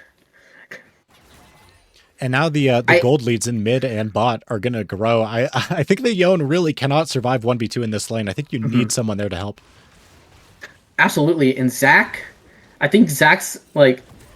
I mean, Trish has done a great job just being a good, just playing his role as the support jungler for his team. And I mean, Diana, kind of a rougher lane phase in terms of like being at 1v1 in the lane with Akali, trading pretty solidly, and now with a kill lead overall. Merrick really needs to stop pushing the wave mid, though. It's making his game so much more difficult, especially against a Zac, where Zac can be like around 3 corners and they're all gankable angles. So I think Merrick just needs to slow the game down a little bit for himself at least, but at least the top lead is pretty big. I think Kel needs to also kind of not be pushing up like this. Granted, he's not getting ganked, but he's just going to get run down every time. Zac is going to threaten and is going to actually hop over. Wow. Zac is able to ult, had to force that out. Had to use that. But so that means that his ability to have a game-changing ult in the team fight is gone for now. It's on a pretty long cooldown early on.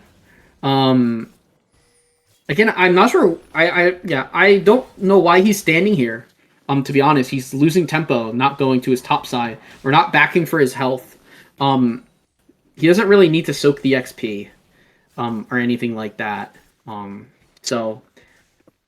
That's probably the only baffling thing that I've seen from Scritch. I think otherwise his jungle play has been really strong. Molten also has the timer on that red buff. He knows it's up, but I'm not sure if he's actually going to go for it. It looks like he does want to play around top side to some extent. He does have Triforce, so he's pretty strong in this timer.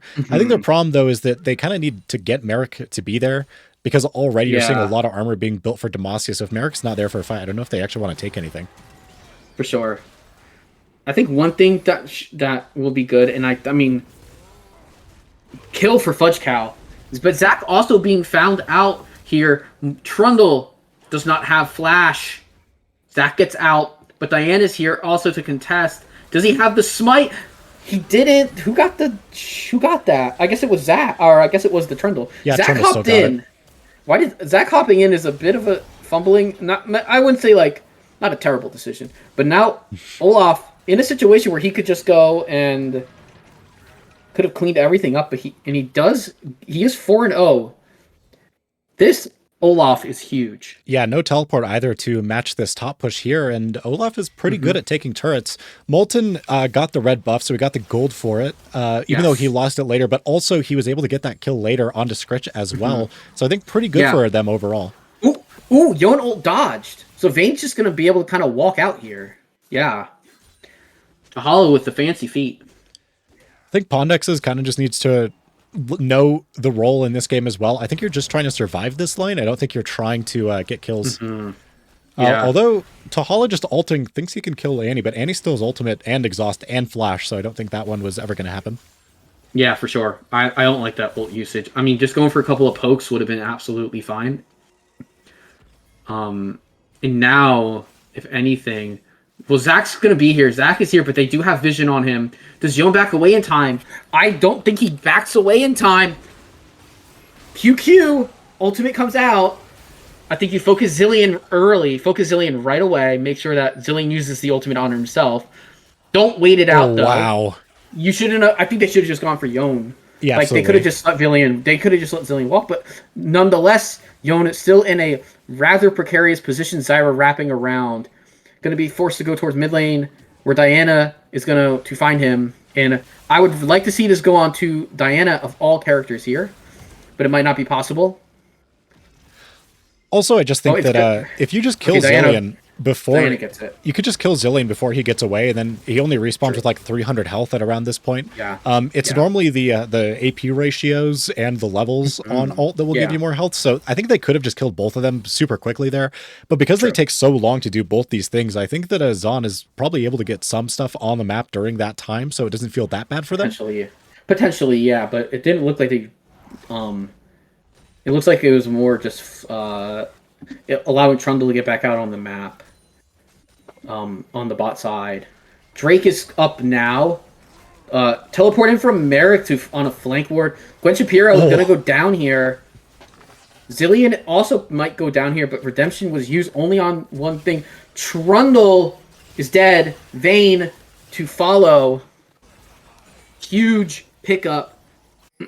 Although I'm surprised there's like not a lot of bounties. I was surprised. I think like I guess the gold lead is not quite big enough for bounties, but like that's a big kill on to Vayne, getting gold into your Yon, who does go down to Diana. So. Onyx's dying on this timer is so bad because now Demacia can just go straight to Dragon basically, and I don't think Zaun can do anything about it. Pondex's does not have teleport either, so I think they probably just lose this Dragon. Although I really, really like that Zaun just might push mid here instead of trying to contest Dragon. That is like...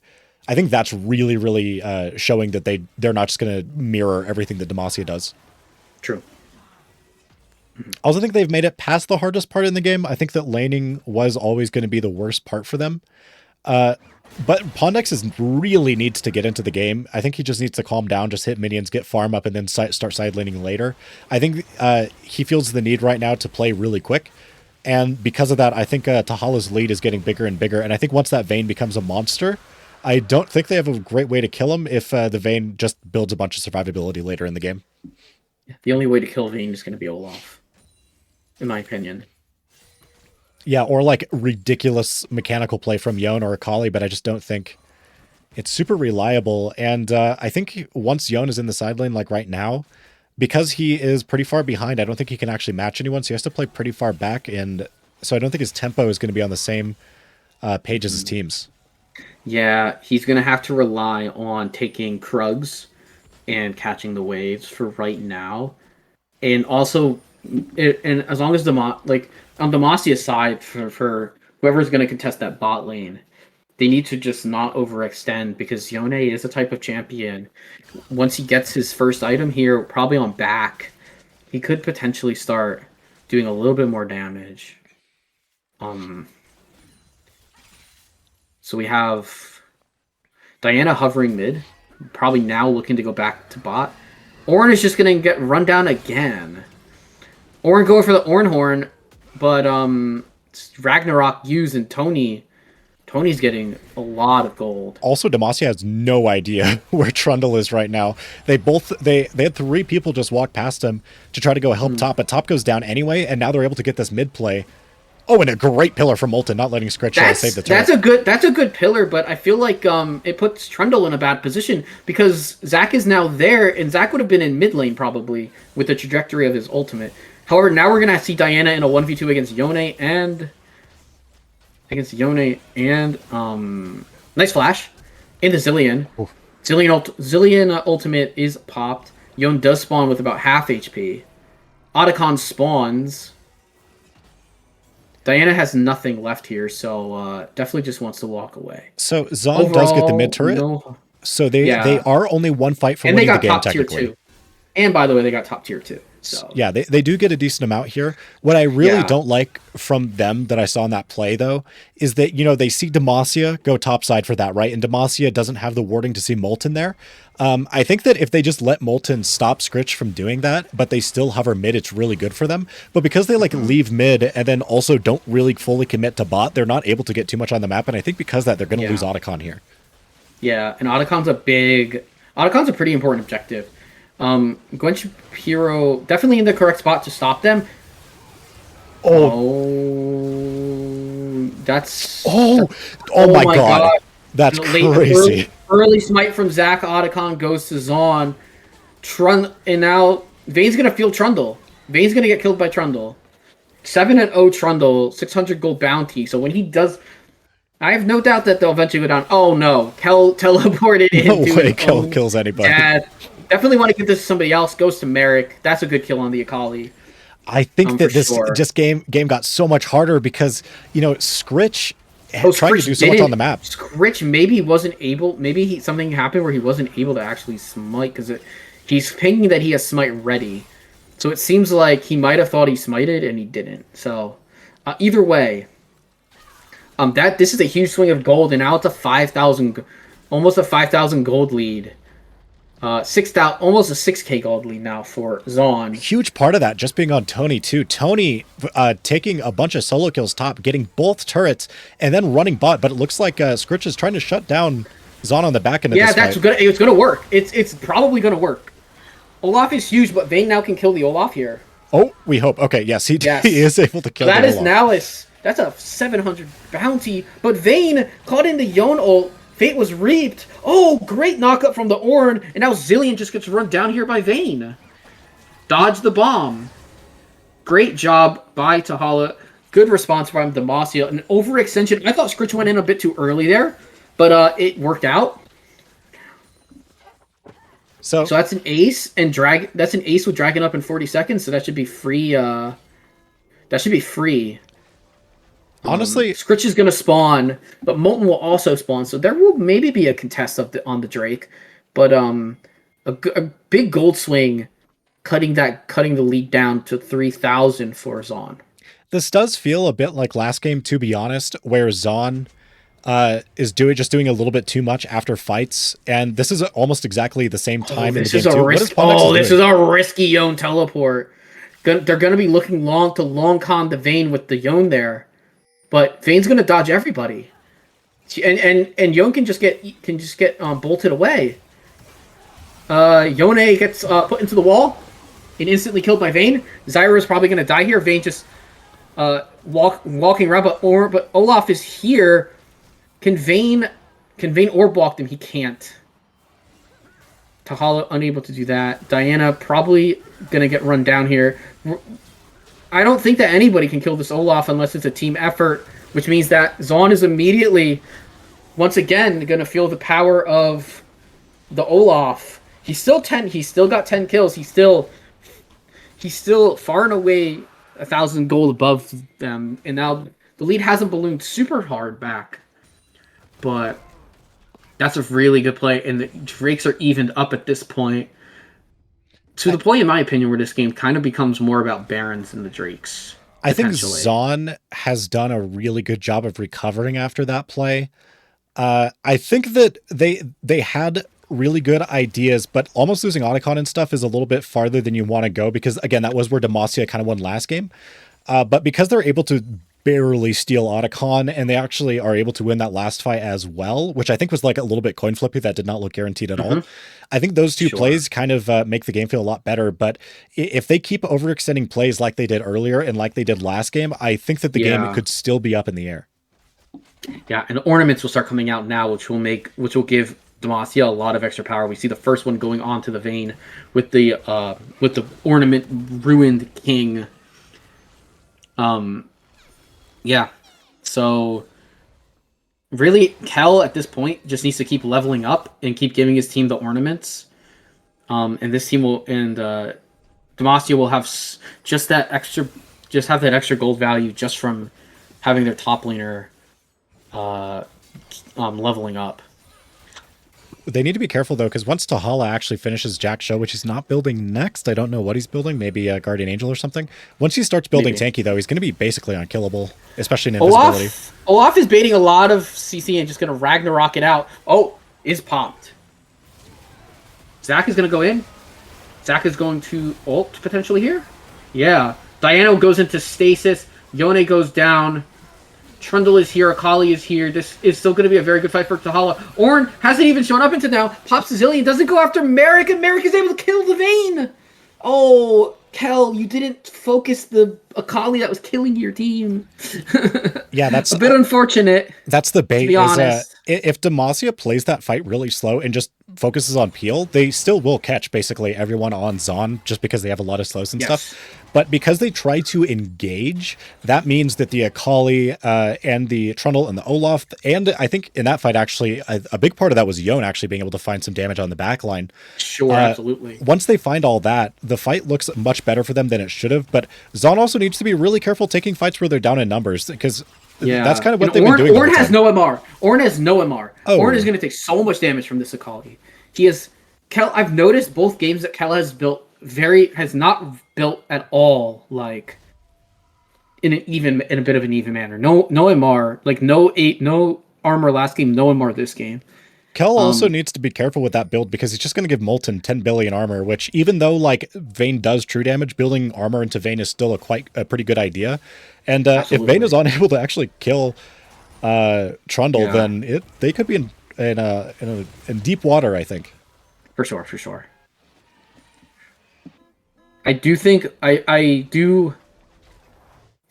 that this game will come down to Zac ults and Vayne being able to find Vayne killing the Olaf and then snowballing into staying safe and killing the rest of the team. He needs the Zyra, I think Zyra needs to stay super safe, like you mentioned before the game started, how Zyra's such a big part of being able to stop the other team from going forward with her plants. There is no Leandres yet either. Seems like a bit of a build split where Zyra went to get and rightfully so went for getting stuff like what? Nice. That should just be a death. Merrick very overextended. How did that? I mean, Zaun just making that mistake so many times this game. Yeah. Yone teleporting into the pit. Just kind of walking out of the way. Vayne kind of caught out by Trundle. Oh my gosh. Oh. Now the ultimate. He's going to use the ultimate. Molten does kill Tahala. Diana here should actually just be able to take it back as well. Molten with Bork. Molten went full damage. I mean, kind of what you're supposed to do, and has Thornmail, and has a lot of ways to stop Vayne. So this game's gonna get a bit harder for Vayne, to be honest. If Trundle's just gonna stay in her face. I think it's really smart for him to go for that play too, just knowing the damage thresholds and everything, and flashing where he saw the Vayne went. I think that if the rest of Zaun immediately runs there, it's pretty good. But because Merrick was dead on that timer, I don't think they can do too much right now. Is Olaf trying to solo Baron? What is happening? Yes, I think Olaf is trying to solo Baron. I'll check really quickly. Hope he's Olaf not. is trying to solo Baron. He is doing that on Vision. The problem is that there's Vision, and now Olaf is super low, and now they're gonna go for Dragon, and Olaf is late. But Kel is so far out of position right now, going for the tower, that it's gonna still allow the Akali in this to potentially start the Drake, with Molten coming out of base. Zac and Diana spawning out does help a lot, to stop them from having just started it. But Kel needs to really play with the team. He's Ornn. Zaun also just like not collapsing on him until now though. Ornn needs, so Ornn late. needs to be with the team, and now he's just gonna get run down and killed by Olaf and the Akali. But the rest of Demacia is here. They're gonna turn. They're gonna turn, and they're gonna get the advantage and potentially take this third Drake. Their third Drake. Both teams heavily playing for it. Trundle is gonna have to pillar over it. Uh-oh. He doesn't get it. Do they turn and kill him?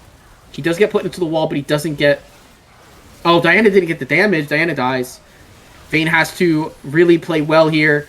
I don't know if Vayne can play well enough here. This is looking like. This is just looking like. It's just a great fight from Zaun.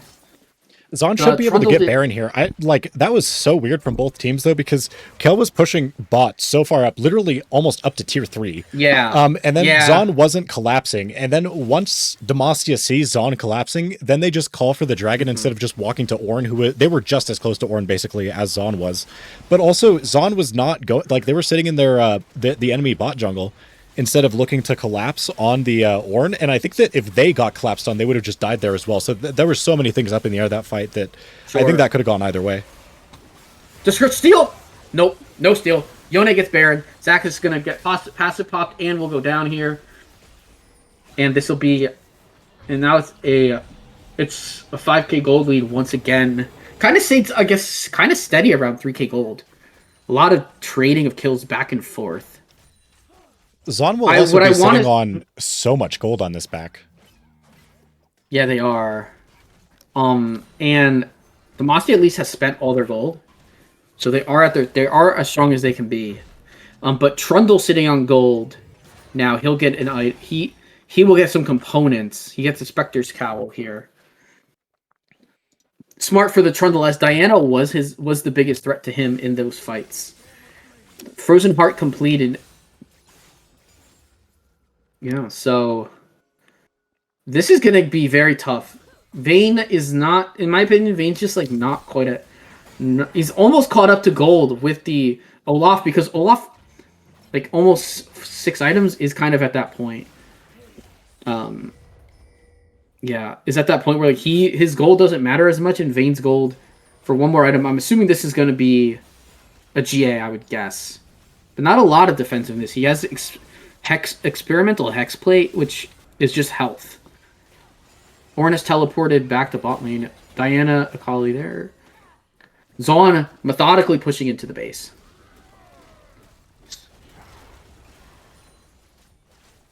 I was very skeptical of the Olaf pick, and I was proven wrong so far this game. Yeah, I think the Olaf pick is working well. And even if they lose, I still think it was a great pick. I don't know Tony's pool that well, but Olaf seemed great as a pick into the Ornn. And it's very interesting losing. So like Merrick losing Akali is interesting because it almost does nothing for the fear in context of Fearless Draft, because he's not going to be playing he's not going to need to play something like Akali again in this set, because typically he'll just play the ADC role. Also, adding on the Zillion is not really a champion that she ever plays. I was really shocked to see it come out. So they still have a lot of picks that they have hidden away. And Demacia is getting rid of the Vayne. And I think the Zyra too is a pick they commonly go, but at a good each top here. Really good engage though. Really good engage. Merrick's dead. Trundle's dead. Vayne's untouched. Vayne's 100% untouched. This is a full wipe for Demacia. They're going to kill the Yone on spawn. Diana, going to get stunned. Going to go in on the Zillion, doesn't get anything, needs to just back away for now. Let's see what they can actually get on this, though, because no neutrals are up, and it does not look like any waves will be in position for them to actually go on. Yeah, Kel needs to go farm that top. I guess there's multiple ways that need to get farmed. I mean, they could push this wave out all they want. The base is going to be in a bit of shambles. Zyra is so deep. I'm not sure. I don't think it matters at all. But other than warding, obviously Zyra should be placing her wards down, but only has one ward left in Now probably should go back. Still no second completed item for Zyra, which is very odd. Sitting on a lot of gold. Vayne and Zyra sitting on so much gold, so gonna be a big power play. Merrick going for a very deep teleport. This is either gonna work really well or not at all. And this is Merrick just saying they're not gonna check for me, and I'm gonna blow Oh someone my god, up. he actually goes. He got immediately found, and now Zyra's there, and now Kali has to go into stasis, which allows Diana to get over, and I think Akali's gonna die. And that's not good. Oh, Yone goes over the wall, does get the ult, but Vayne is going to survive. The big thing is that Vayne just needs to live. Vayne just needs to not die. Ghost is good. Olaf didn't use... Olaf's Ragnarok is down. Olaf will go down here. Trundle will go down here too as well, potentially. Ultimate down. Does get hit by the Zillion Q though. So, overall, Kel not even there. Kel doesn't have teleport though, so he's... So, 3v3 with Kel on the way, or at least just clearing base. So saving the base for the team, farming up. Gonna have probably gonna have one more ornament to give to Zach here. Demacia is not used to losing, I don't think. Like, it looks like they're a little bit disorganized here, but Zaun is also being way too aggressive on some of these plays. Yeah, I think Merrick going for that teleport was very unnecessary. You can go for that from when they're like actually playing a fight near the pit if you're not there, but that just felt like almost like an ego check. And Akali is 4, 7, and 10. Akali doesn't have 12 kills like the Olaf or anything like that. I it just felt a little unnecessary. If there was more players from the team there, it could have worked. But as it was, didn't get to blow Zach up, and unfortunately led to a pretty even fight in the end. Oh, Zillion. Oh, he just missed it. I think the Zyra got too caught up with trying to put the plants down, potentially there, because I feel like just going for that route with some people there probably could have resulted in good things. This game might be really annoying now for Demacia because they do. We're gonna have the Baron dance here though. Baron dance is gonna happen. Ornn's not there. Ornn has teleport. Akali does not have TP, and is on her way there. So this is going to be very important. This might decide the game either way. Demacia, though, they do have Infernal now, and they do have Infernal on Zyra, which is really good. I would be a little bit worried, though, because Zaun still has the ability to just go for Tahala, and I think after Tahala goes down, they don't have a lot of ways to actually kill Olaf and Trundle. But I think it kind of is left up to Merrick to try to do that in a filling way. Diana's in a bad spot. Diana's in a bad spot. Oh, goes for the ultimate. Huge ultimate. Zackle lands on everybody, but the Olaf is trying to shred, but nobody is hitting the Vayne. The Zac lives. Demacia going to look for the ending push. Kel pushing the bot side. Probably can just keep going. Doesn't matter. You can push multiple lanes. Scritch gonna take a couple tower shots. Let the wave get there. Even if he didn't mean to, it does allow that wave to get there. Zillion, the only one left defending, just like Game 1. Annie, the only alive member, does land the bomb on the Zyra. We're going to go in, and it looks like we're going to go for the kill on the Zillion. There it goes. Demacia 2-0 match point. I think that is such a good example of just like banger. Why Death Ball is not amazing right now. You kind of need it with Sivir, but they were unable to go Sivir this game just because of the comp that they drafted early with the 3 AD picks. When you go Death Ball, especially into things like Zac, Ornn, and Zyra, they have just so much CC when you're stacked up like that. Exactly like that last fight happened 5v5. Even if you think you find a pick, if 3 of you get CC'd, the fight just immediately might end. Mm-hmm. Absolutely. I was not prepared for that. I was like, oh, Diana's not in a great spot. And then Diana just said, oh, I'm in the perfect spot. Ian ult like 3 or 4 members on the team and set up for the untouched Vayne. Yeah. I think Zaun, that game, ran into just an insanely similar situation as last game, which they seem to be struggling with specifically right now, where they get a lead early on, and it looks like they're able to, do a lot. They're able to get a lot of kills, but after these team fights, after they get some of these kills, they're unable to actually progress past that point because they get killed, or they just like try to push a little bit too far, get one more turret, but that results in a death or something. And then like in this game, like last game, that happened like once or twice, and then it looked like the game was just over.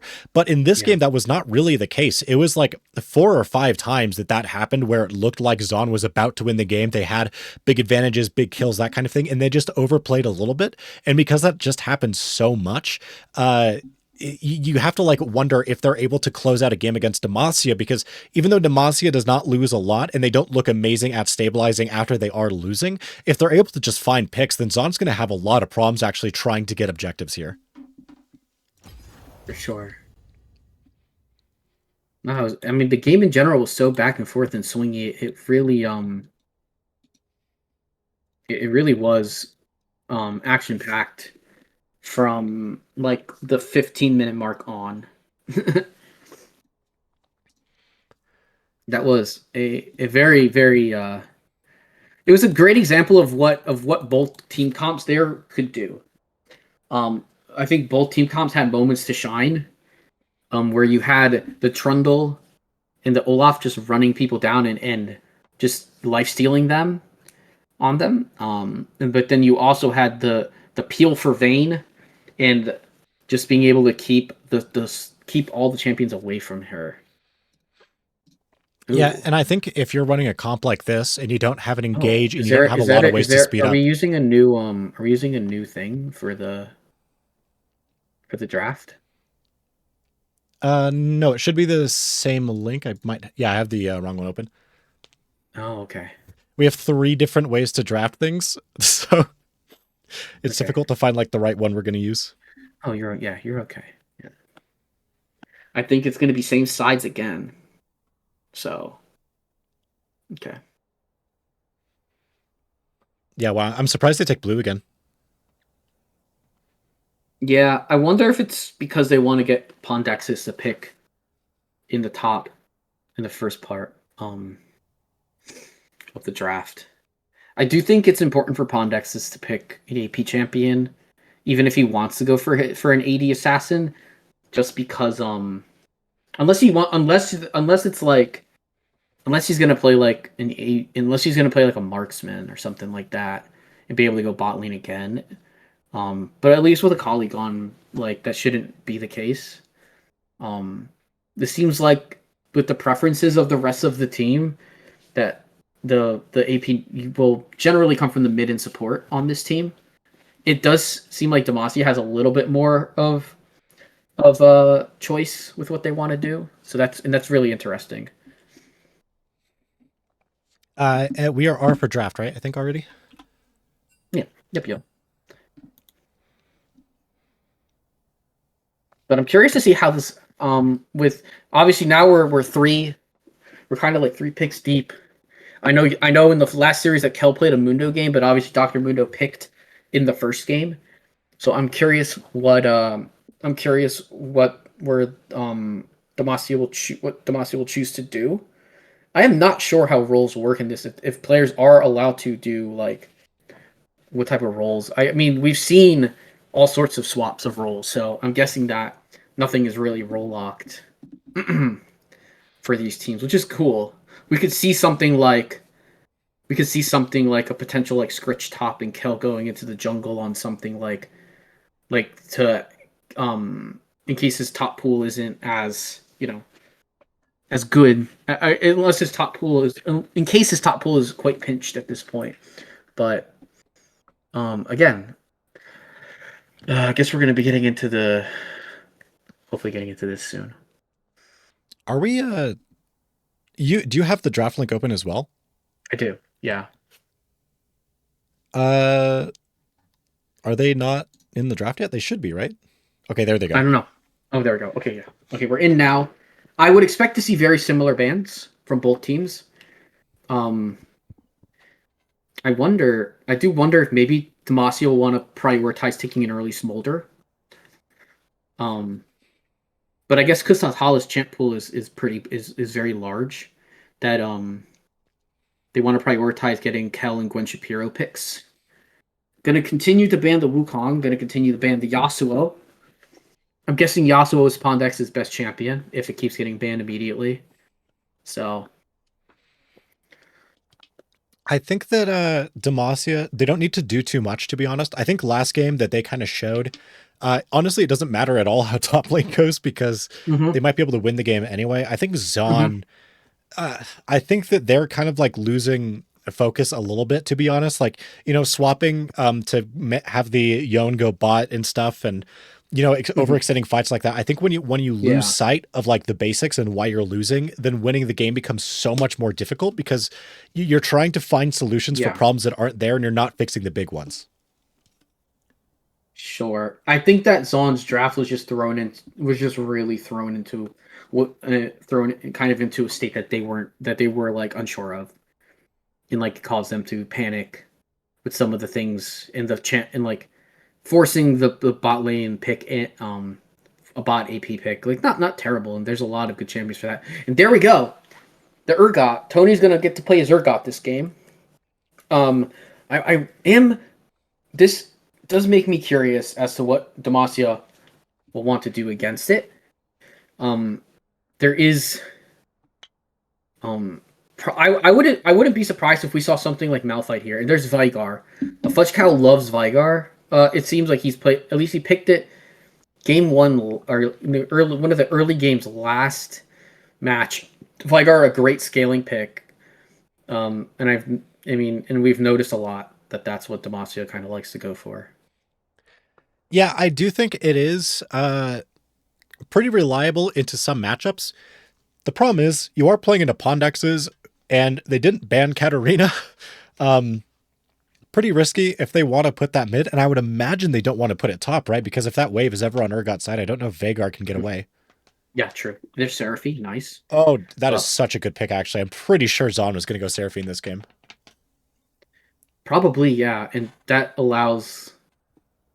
And this frees up kind of whatever Scritch... If Scritch wants to play, like, now Scritch can play, like, an AD Bruiser in top. And so we'll have to see what they want to prioritize.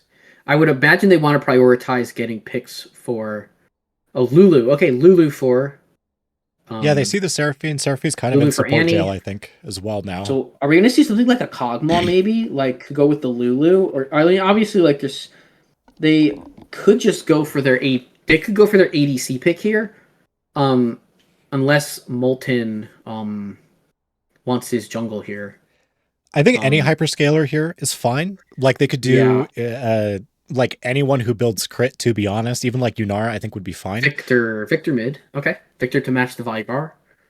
I'm surprised Pondexes actually wants to go Victor. I don't think I've seen his Victor too much. I've seen him mainly on melees and stuff, but I guess we lost a lot of melees already in the series. What? Yeah, maybe. Okay, and there's the Malphite for Kel. I like Kel just taking what's there. Malphite's a good pick for him. He can play with the team and can just be Malphite. Doesn't have to necessarily win outright in farm.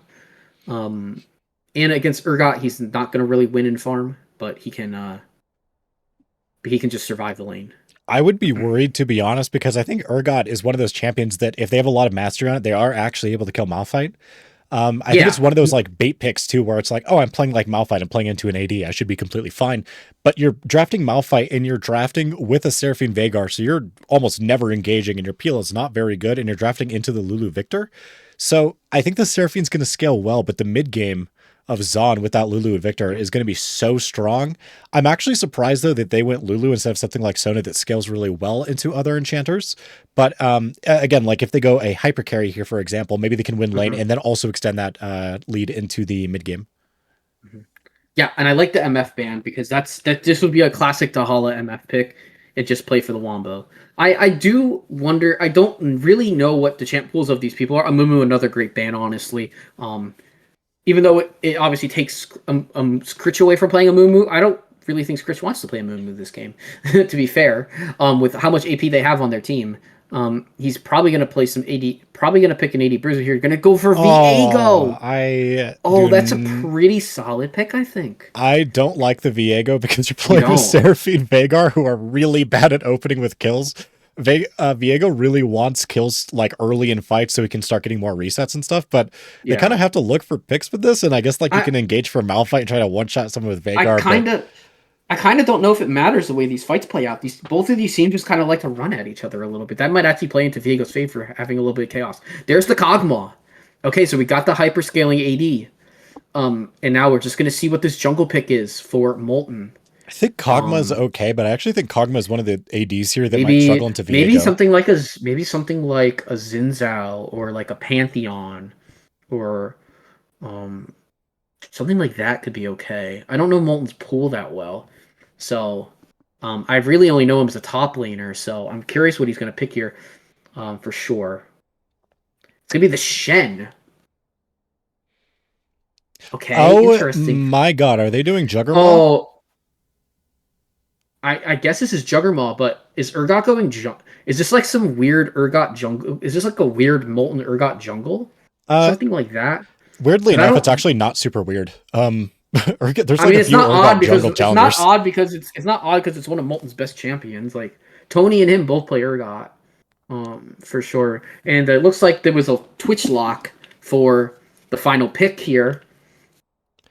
So it feels like the comps kind of almost feels like Demacia wants to have two styles in their fight, where they want to have the want to have Vigar potentially cage someone, and Malphite go in, and then Seraphine follow that up, and then Viego almost like follow all of that up, and then have Twitch somewhat like just safely positioned to open up as well. But I'm not sure about that into Juggernaut, to be honest. Struggle to express how much I hate the Twitch pick last year, because I feel like there's not a whole lot of ADCs you could pick last that would lose lane into Yeah. Lulu, but this is like one of them that Twitch gets shredded by these two. Like, couldn't this have been a pretty good Yunara game? Like, I think any hyper carry this would have 'cause, been like, a very Yunara- good game for. like Tahala. I mean, I know Tahala played Yunara, and even Sivir, even something like Sivir to get the team moving forward would almost be like also helpful. Even though that's not necessarily Tahala's style of AD. Like, I know he can probably play it, and even Smolder was left open, and they didn't pick it, which like is another great pick. Another really good pick here. You can say super safe, and can eventually get to the point where you have the execute. So yeah, Twitch pick is a bit interesting in my opinion. Who are they going to get a reset on now, by the way? If they find it like a pick on Victor, I guess, or something. I but- guess Victor or right, Victor or like a mispositioned Lulu. Like, I don't know. Urgot gets so tanky. I mean, maybe you just shred. Maybe you just shred the Urgot. Like, I don't know. You might shred the we'll have to Urgot, see. but like maybe the Twitch goes invisible, finds a ridiculous pick on Kog'Maw or something. But like if the No, I don't- Zaun that overall doesn't just seem- reacts fast enough, I don't see like any Yeah. target, which is great to go for, because that Shen is going to Sure. shut down Viego so hard.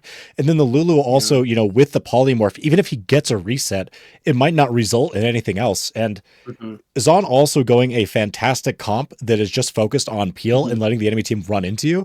And Demacia Yeah. has a split comp right now where they don't really want to engage, but they don't really want to peel, because if they engage, then Seraphine and Vagar are kind of left behind. And then if they don't engage and they just peel, then all of a sudden, like, Viego was not going to get a reset. So they're kind of in a weird pinch scenario here.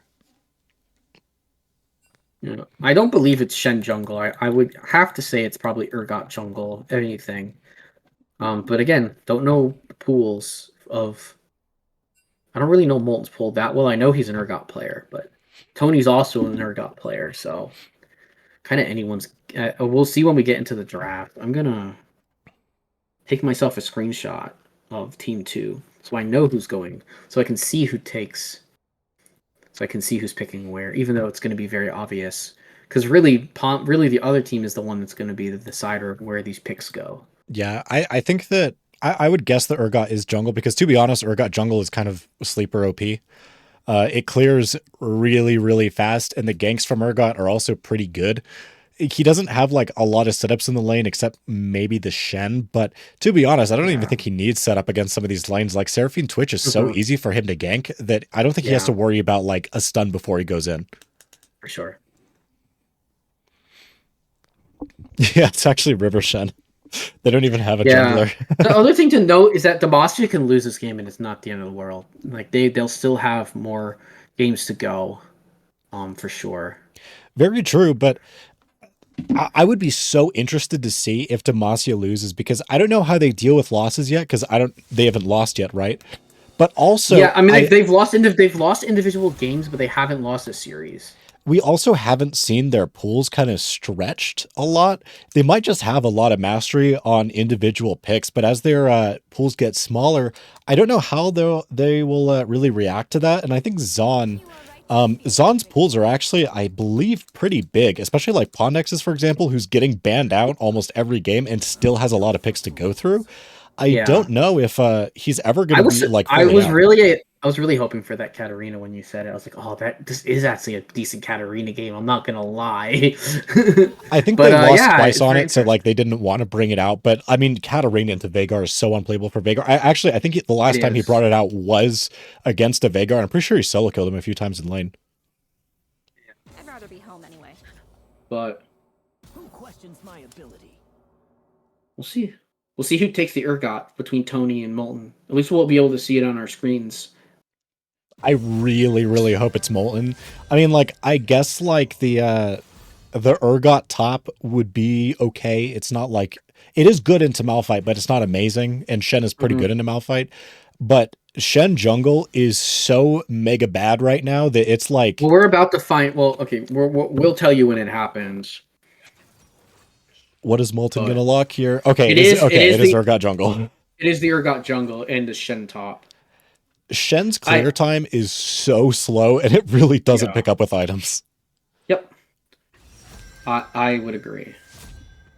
And I think in a Scritch, that'd be like worst case scenario too, to have a slow clearing champion and then also have your jungler be Shen.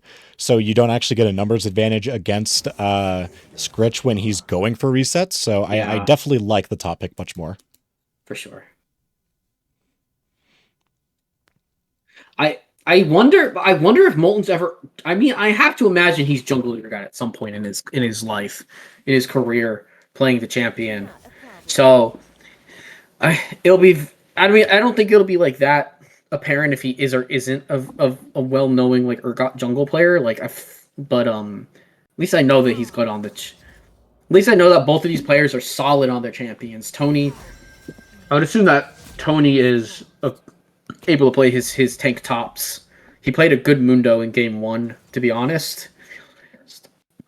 And this game, a lot of the onus on this game is going to be the it's really going to be the ability of Twitch and Viego and Veigar to kind of, for Veigar, Malphite, Seraphine to lock down the team for Twitch and Viego, is what I should say. Even for Veigar himself, who will just infinite scale.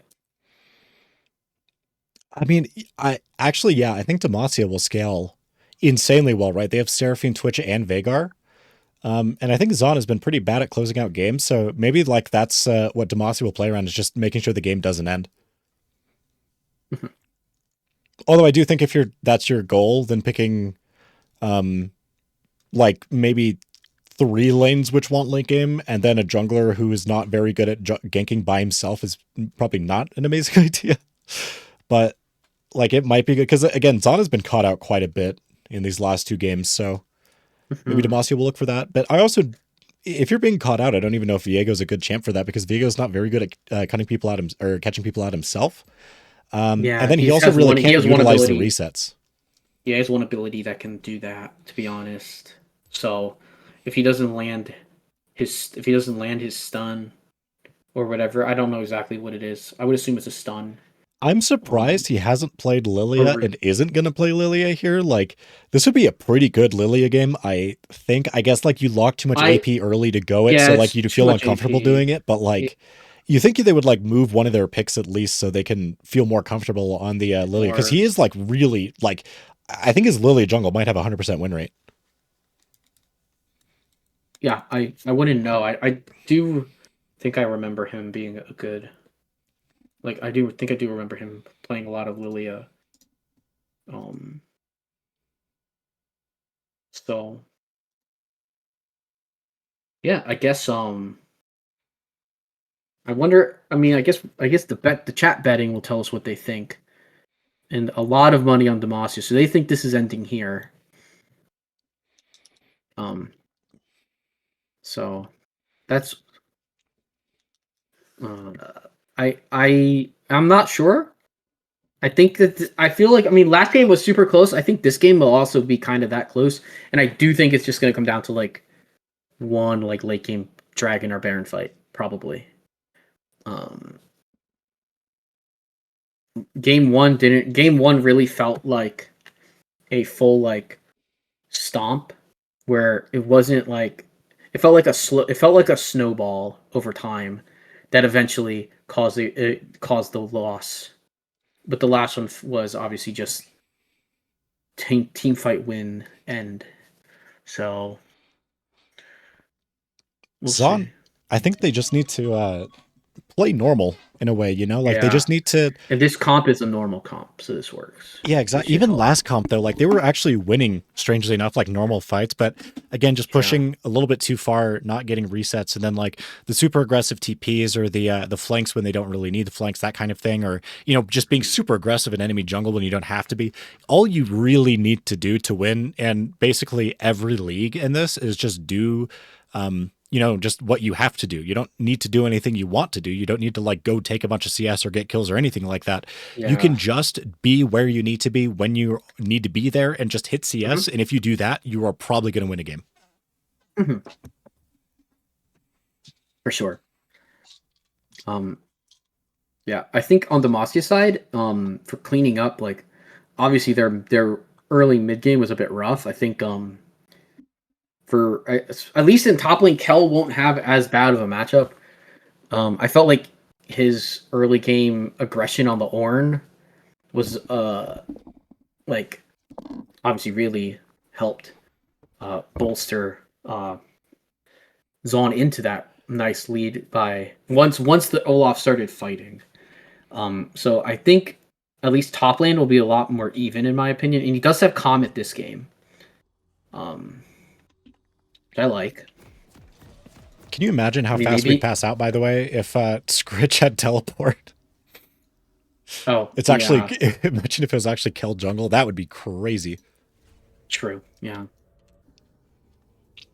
Let me All right. switch my pick order here.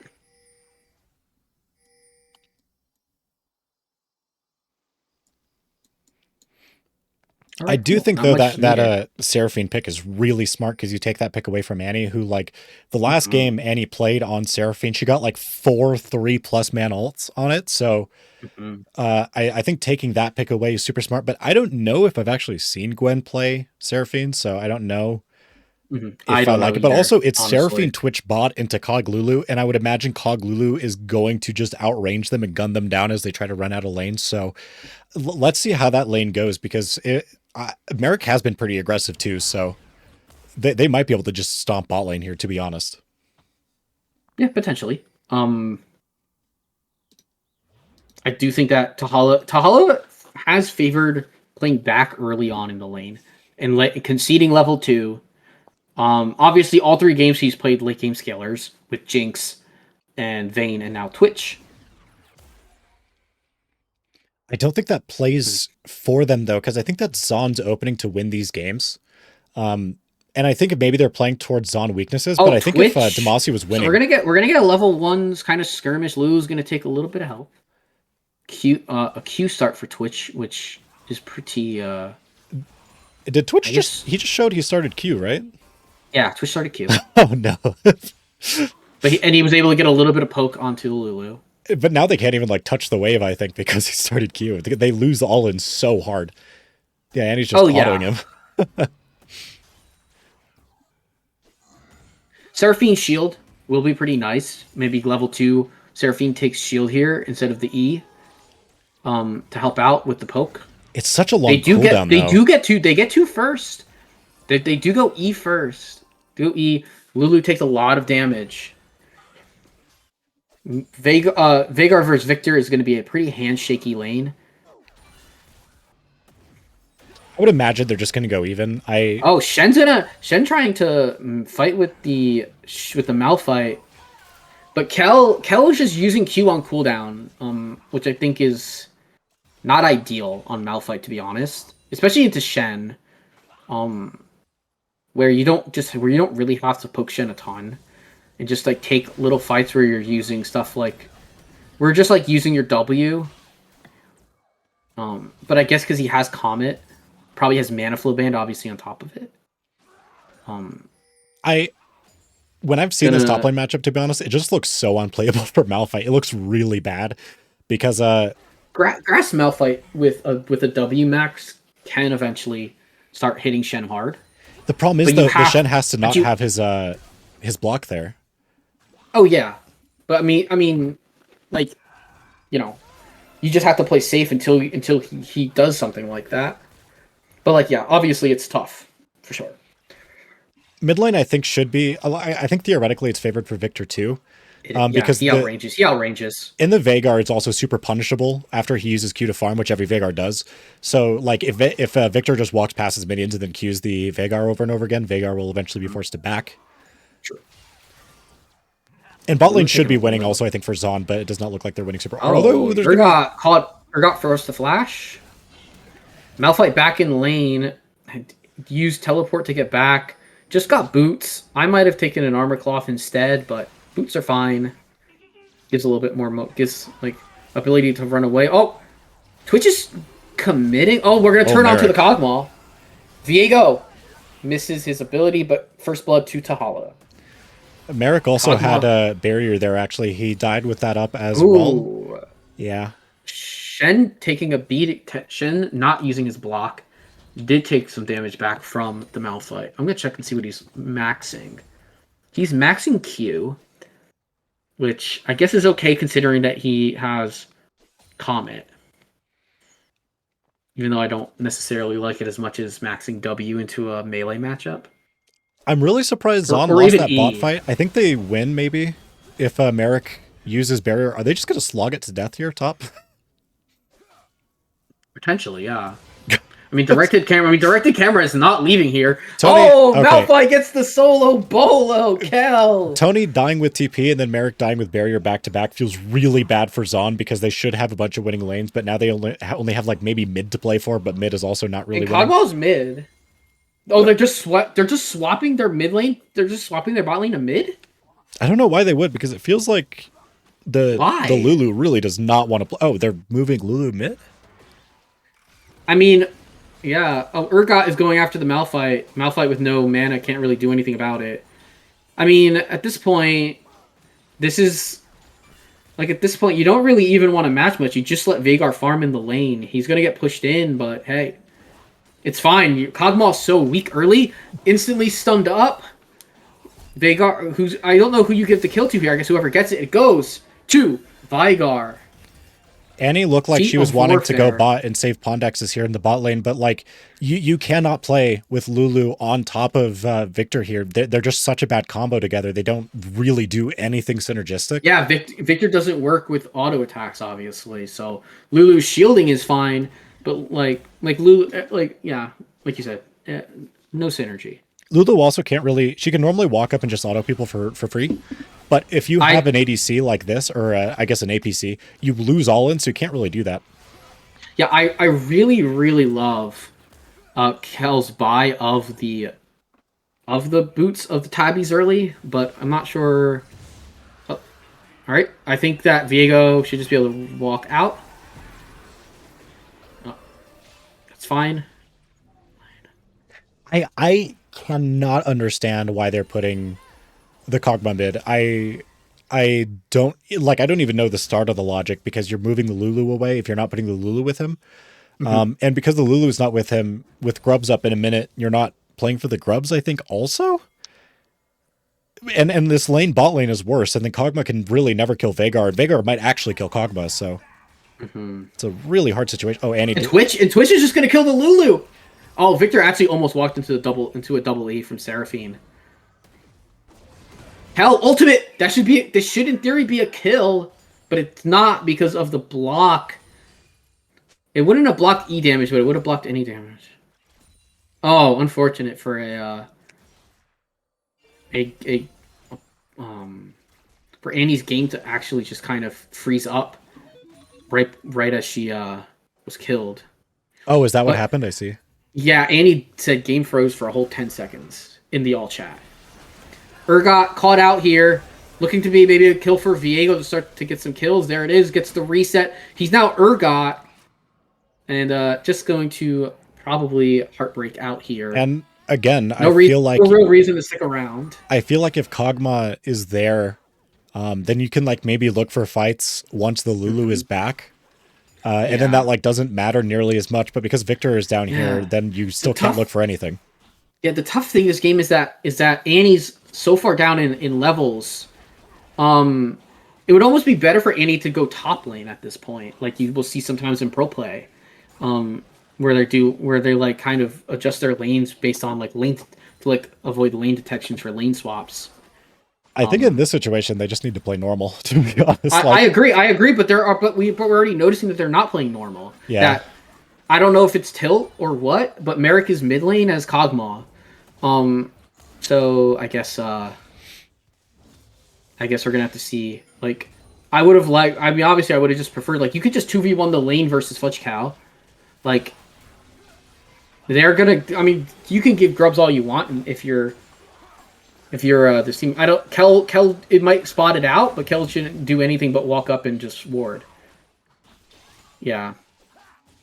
I mean, honestly, getting grubs for this game is pretty big for them with the Shen and Urgot. True. It is, yeah. I don't know. I think the poor start from the Kog'Maw might really be be a determining factor in just the, I guess, kind of like the how late this team comes online later.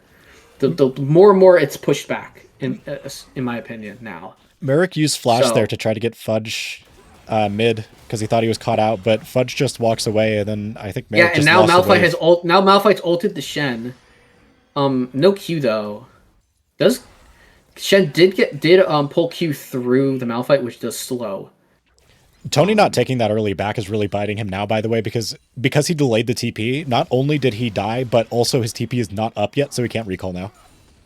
True. His CP's almost up, but you're right, he cannot back. He was gonna try to back there.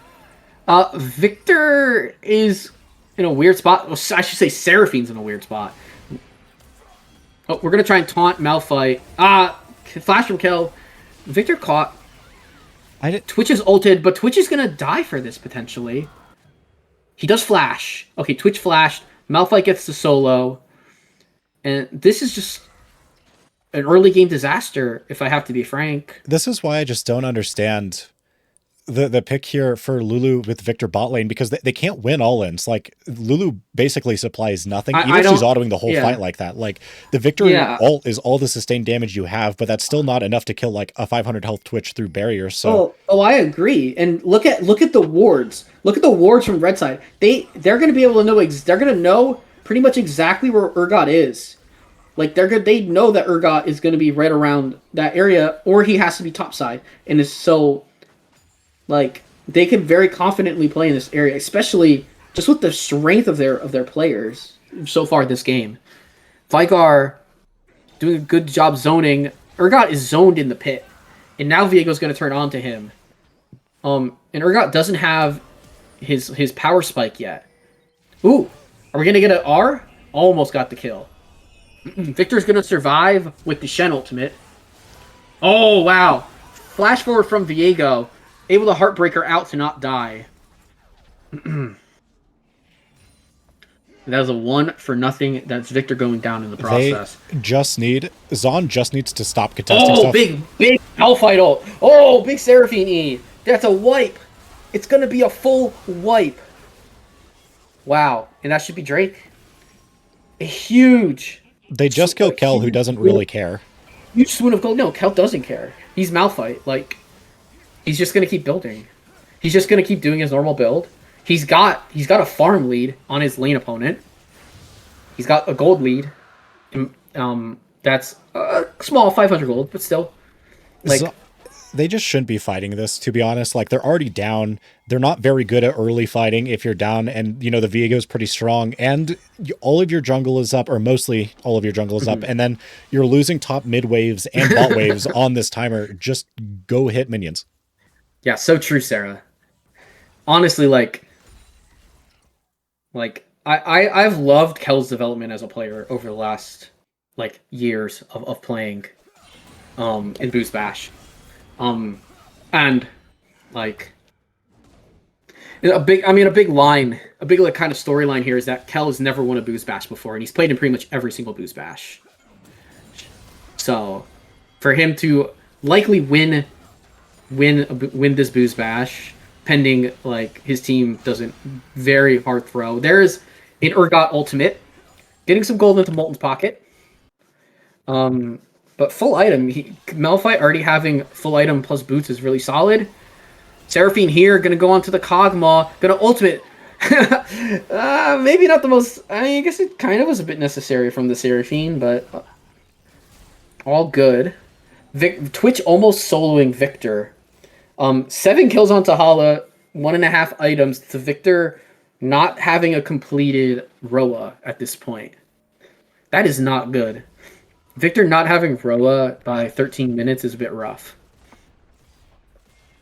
I I don't even know exactly why he wants Roa, because I guess it can help you survive the Twitch, but I'm not sure if the health will let you survive against that Veigar or Twitch if they really get a good engage on you. And I think your team just kind of wants good damage once you have that Urgot Shen frontline, and then with the Lulu Enchanter. I think just having a sustained bit of damage from Blackfire or something would feel a lot better for him.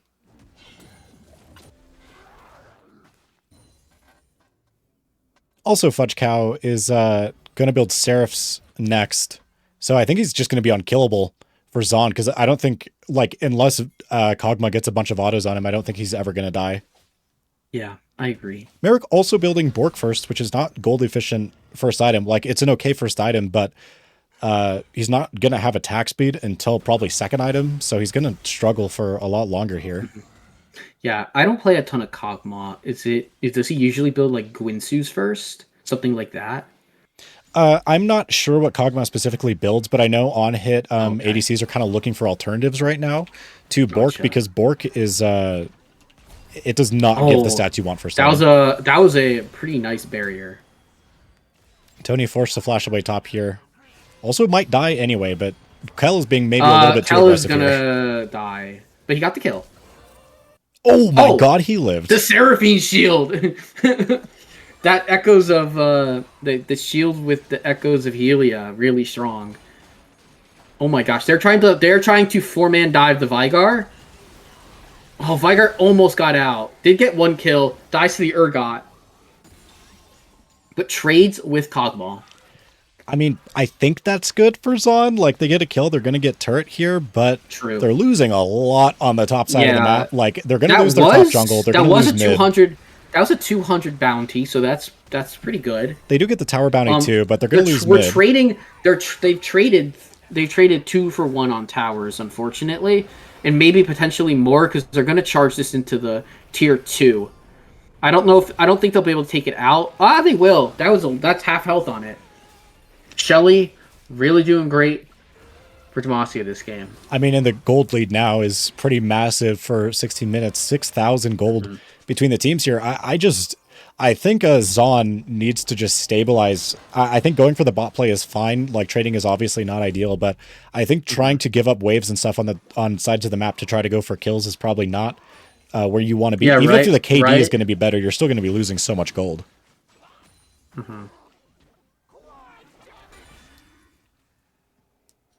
Yeah. Check. I need to remember to bring my objective timers up. Dragon in 30 seconds. So Dragon is here. Otacon is spawning. It hasn't shown where it's spawning yet, I believe.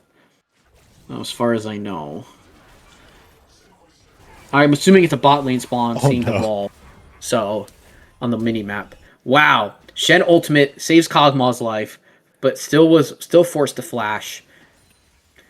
Yeah, I mean, it is good you save him. He's Viego- able to get Viego's gold gonna still, pick but up- there's well, nothing. Viego's going to pick Lulu off. Heartbreaker comes in. Shield used. Viego's going to try and run her down. This will work, though. Seraphine's backing him up.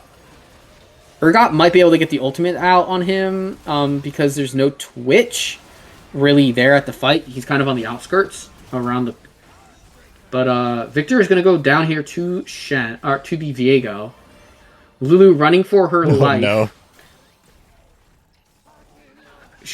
Kel was the first one to take tower, so that works out really well. And now Really they're going to well- get the tier really 2 well as done. well, and they're going to get Dragon as Scritch walks up there.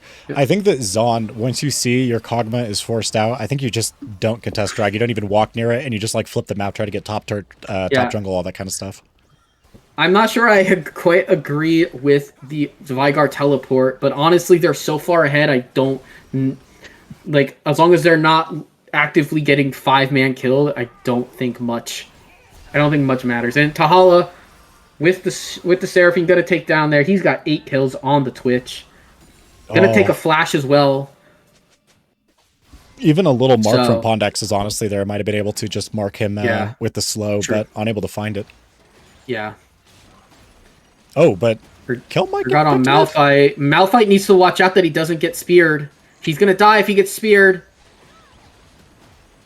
Urgot doesn't have ult. Does he not have ult? he gonna Oh, snipe? he just got it. Okay. Oh, snipe came out. There it is. Yeah, I was wondering if it was gonna come out early, but I saw it was on cooldown. I thought he had it. I was like, is he just trying to grade? What is happening? I mean, Demacia on 3 dragons now, though, on Soul Point in 4 minutes, and they're very far ahead. Zaun just needs to, I think, get as much gold as possible for that next fight, because Yeah. I think they could have given every other dragon and other objective up to this point. I think this is the one time you have to fight. Yeah, they need to get their backs in. They're gonna need to. Oh, Kog'Maw's out very far. Seraphine roots have been so good this game. Lulu ult used did not matter. Fudge Cow with the kill. On a spree himself. Clinical work so far from Demacia. That was a very big Kog'Maw passive. Yeah, definitely. Lulu ult does make a large Kog'Maw passive. It's fully utilizing the ultimate's usage. True. I mean, I think that they have to maybe like funneling might be a good idea for them. And Otacon's up, so there's going to be an Otacon on spawn here. No contest. As probably losing Otacon, probably contesting and dying with Otacon, would result in the base being broken. I think it would have been their best fight if Merrick was alive on its spawn because of the Otacon debuff, but because True. Merrick is dead, they can't contest it, and because they can't contest that, now the next drag fight's actually going to be harder for them. Yeah, for sure. And I don't think they can win that one if they don't have anything. Like, they need to get gold really fast here, but they're not really able to pick a whole lot up here.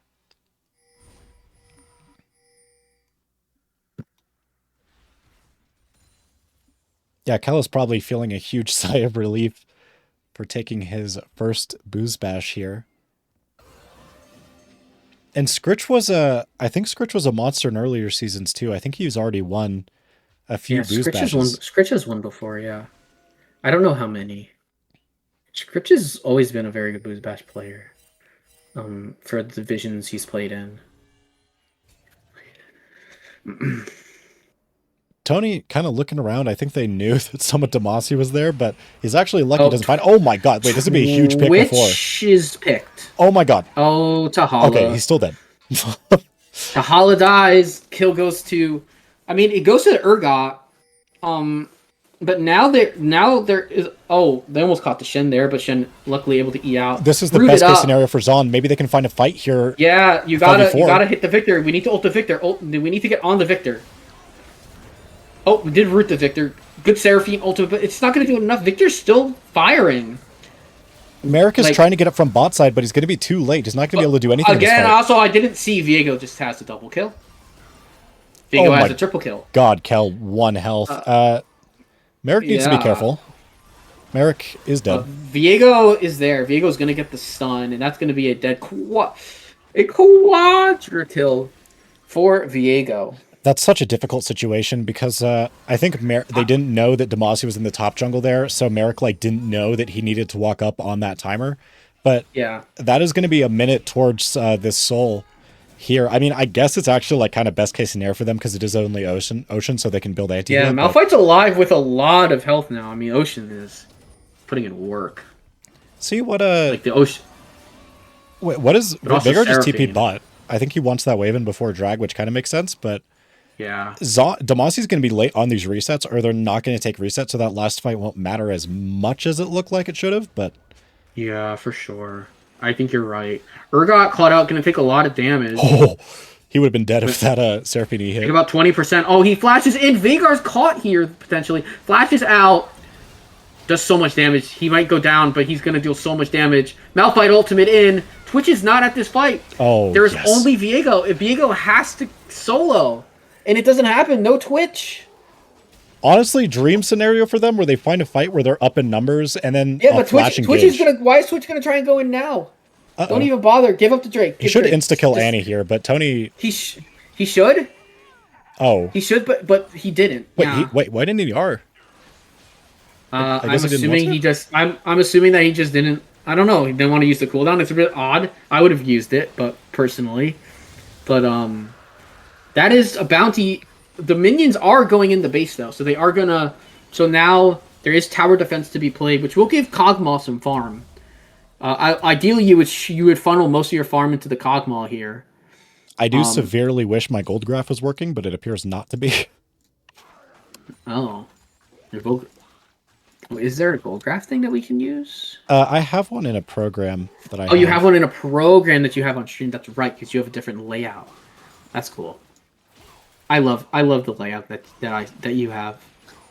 It's free actually. It's a blue bottle. They're kind of Nice. awesome because I think it's funded by the EU to be free and everything for esports, so it's kind of cool. I don't know what the timer on the bottom left though is. I literally just noticed it. Yeah, Is it flashes? It must be. maybe. Why would it only show those flashes though? And only for Zaun? What? I don't know.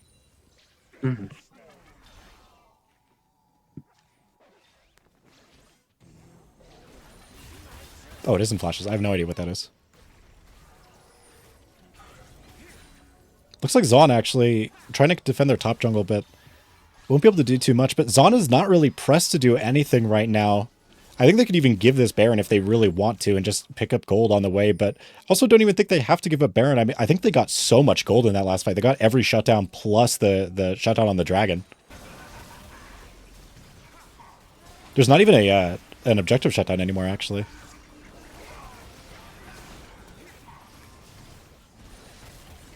I do like their decision here to just give the Baron. Yeah. They had a really good play. They stopped Drake. They stopped Soul from happening. They're gonna have to do it again in 3 minutes if the game is still going at this point. Kog'Maw is gonna get taken out by Twitch. Wow. Rat tat tat tat tat. Flash forward. He really wanted that, for sure. And the Seraphine's rest of Zaun just not able to get shields there are on time. insane. Seraphine's shields are insane. Malphite did teleport in. If Malphite can sniff out that they're in that bush, he could potentially like have early ulted on that end. But as is, they're just gonna rotate down to here. Malphite a bit caught out, but should just be just should be able to queue out for sure. Actually, Tahala's going top here. I thought I that do agree with that. But again, game isn't quite over. Obviously, this should, in theory. But the thing is that they're setting all this up, and Twitch is just top lane. So Tahala is trying to play for split. Really, I would have just called the whole team to go top lane then, or the something like that. second Tahala shows, the rest of Demacia might just instantly die. Yeah. Like, you're going to have to just use Veigar Cage to zone. They should just back off here, honestly. You have mid pushing, no neutral objectives on the board. You have Dragon in 2 minutes. If anything, you want to start warding up. You want your first layer of wards now, and then you want to get ready to get your second layer of wards after. Zaun really should have caught that Twitch was top, so it's 5v4, Yeah. but they don't do it on timer, and now They have don't, to and now split. it's a little too late because Shen is matching. Shen can get into the fight, but if But right now it's a 4v4, and I think the 4v4 is still stronger for Merrick could just get Demacia, insta-killed even here, by without the way. Twitch. Merrick could have died for like the last 30 seconds if Kill just instantly Yeah, R's him because Malphite Squitch is a could have just one-shot on him. Malphite could have just ulted in, and a lot of people would die. Twitch almost caught, does not get stunned, able to keep autoing. Seraphine ult didn't really hit much of anything besides Shen. Doesn't really matter. It's Fudge Cow for Tony, but Inhibitor honestly, I think respawn Tony is doesn't fine matter. with that. Just keep going for it. Why are we killing the? Why we already have one inhib down? I don't think they want to. I can't tell if they want to end or not. They shouldn't anymore. I actually think that Zaun might have the upper hand now because they've all got the resets and everything. Yeah, Kel, no more ult. Twitch is already gone. Twitch is already going for the thing. Oh, flash forward from Urgot. That can be turned around, honestly. Vigar is dead, but it doesn't matter. Everyone else is still alive. Viego's going to get a reset. Going to be on to Victor. Going to get the reset on Victor potentially here. No, he does not, but Kog'Maw goes down. And that should do it. I think that'll be the game, but Pondex is still alive, and Tony... Yeah, Twitch is there. Twitch can keep autoing, and in comes the Vigar. Malphite gets taunted, but that's kind of whatever. Actually, you're right. I guess they might not end. Unless they all get trapped in cage. Oh, and they all got cage fight. a lot, but Twitch isn't doing anything. Oh, Twitch is just waiting. He was waiting. He might have been waiting for his ult cooldown. Shen ultimate comes in. Lulu dies. Shen dies. Okay, that ladies and gentlemen, yeah, it's been 16 booze bashes, and Kel, our mascot, the one of our sub sound, is going to take home the title. Demacia in 3.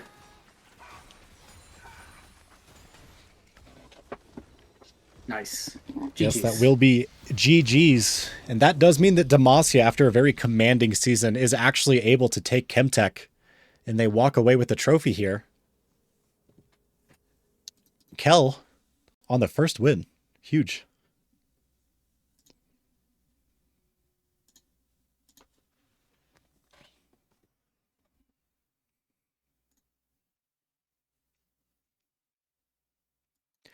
Did any of the captains want to join? Yeah, Kel's first booze bash win. We have I think we'll probably have Demacia. I think we'll probably almost have all of Demacia come in if they'd like. Demacia! We're being harassed by Demacia. Hell yeah. This is Kel's moment, so he's gonna do all the talking. All right. Oh boy. Okay. How are you feeling right now, Kel? Man. Feels good. That last game was. I feel like I did well that game. You did. I agree. So. That's not the easiest early lane for Malphite, because obviously he has a lot of auto trade power, but you weathered it, and the rest of your team did extremely well, obviously on the other parts of the map, and it helped. And then you getting a solo kill just like was chef's kiss. Were you worried Yes. at any point in this season? That we weren't gonna win? Yeah, that you weren't just going to straight win because you were so commanding for, I think, every week except the first week. So was there any doubt beyond that first week that you thought you might not win? I don't think so. We were just so well coordinated, and I think that's the big thing. Yeah, I could tell the coordination, and especially in there's like some moments where things looked a little like odd, like people in odd places. But like in Mostly general, me, when probably, yeah. when Soup came to, I mean, can we talk about Twitch? No, I don't want to complain about anything because you guys just won. But no, I think when Soup came to Nuts, it was really good. The Twitch hate crimes that just occurred? But the Twitch being in top lane when your whole team is pushing bot, it was pretty funny. I was like, wait, why isn't Tahologist there? But anyways, no, congrats to you. I mean, just watching the last two rounds, I definitely saw like the coordination of the team. Obviously, I didn't get to see Scritch until this match, but it was pretty like a clean. I think games 1 and 3 were very clean, and game 2 was a dogfight that you won. So I would also like to point out that it's definitely not just my win. It's no. all of Demacia's win. So these guys were awesome. Yeah. Did you guys feel pressured in terms of champ pool as the series went on? Because I guess it's only 3 games, so you've had these series before, but did any of you feel pinched? I don't think anybody felt pinched. I mean, I know I'm probably the least experienced player, and I still had like 3 champs I could have locked in and been all right on. I still had 2 more, yeah. Oh, nice. Yeah. Yeah, I thought the Seraphine pick was super smart to lower the champ pool there and also just be able to pick it early because it did look quite strong in that game. I think that this is also one of the weird situations where possibly every single person on Demacia might be in the running for MVP because I think every single person played so well. Who do you guys think is actually going to be MVP? Oh, it's got to be Tahala. He did kill it. He had a lot of deathless games, which makes you look good. Some of those fights in the Vayne game, if you go back and watch them, I'm sure are going to be crazy. Oh yeah, definitely. Yeah, he was playing very, very well. Especially in this series, it looked like all of you guys were on point, and even in the games that you were losing, it looked like you kept your focus in, and you were able to punish mistakes that you saw. And off of those mistakes, it looked like you guys were really coordinated on what to do after that. Who was calling for what to do after you guys would find a 1 or 2 person advantage? Scritch. Yeah, that makes a Scritch lot of sense. Might be the GOAT. Who is this is the MVP for the finals here. In the Boost Bash chat. You guys should definitely vote in that. Oh, okay, cool.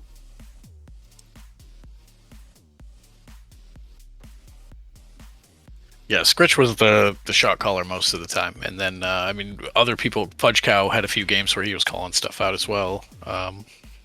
Honestly, the whole team is filled with yappers. I think that's our. If anything, I think that was our strong suit. Everybody was constantly talking about what's going on. So that is a great recipe for success. Did you guys ever have a negative mental either? Because it looked like you guys were always, in every game you've played the entire season, it looked like you guys were always trying to do something. Was there any game you guys got negative even for a second? Because it really didn't look like it. There was one game we lost. I think it was last week, even that was pretty rough, and I think we knew it was over pretty early in. Oh yeah, well, it was like 15 minutes in, and we were like, "It's all good. Save mental. We'll be fine. We don't have to deal with the picks anymore." So yeah. Oh yeah. When Parker's Rumble. Yeah, the Rumble. I don't. When I don't know who someone is, it's hard to properly know what they're up to.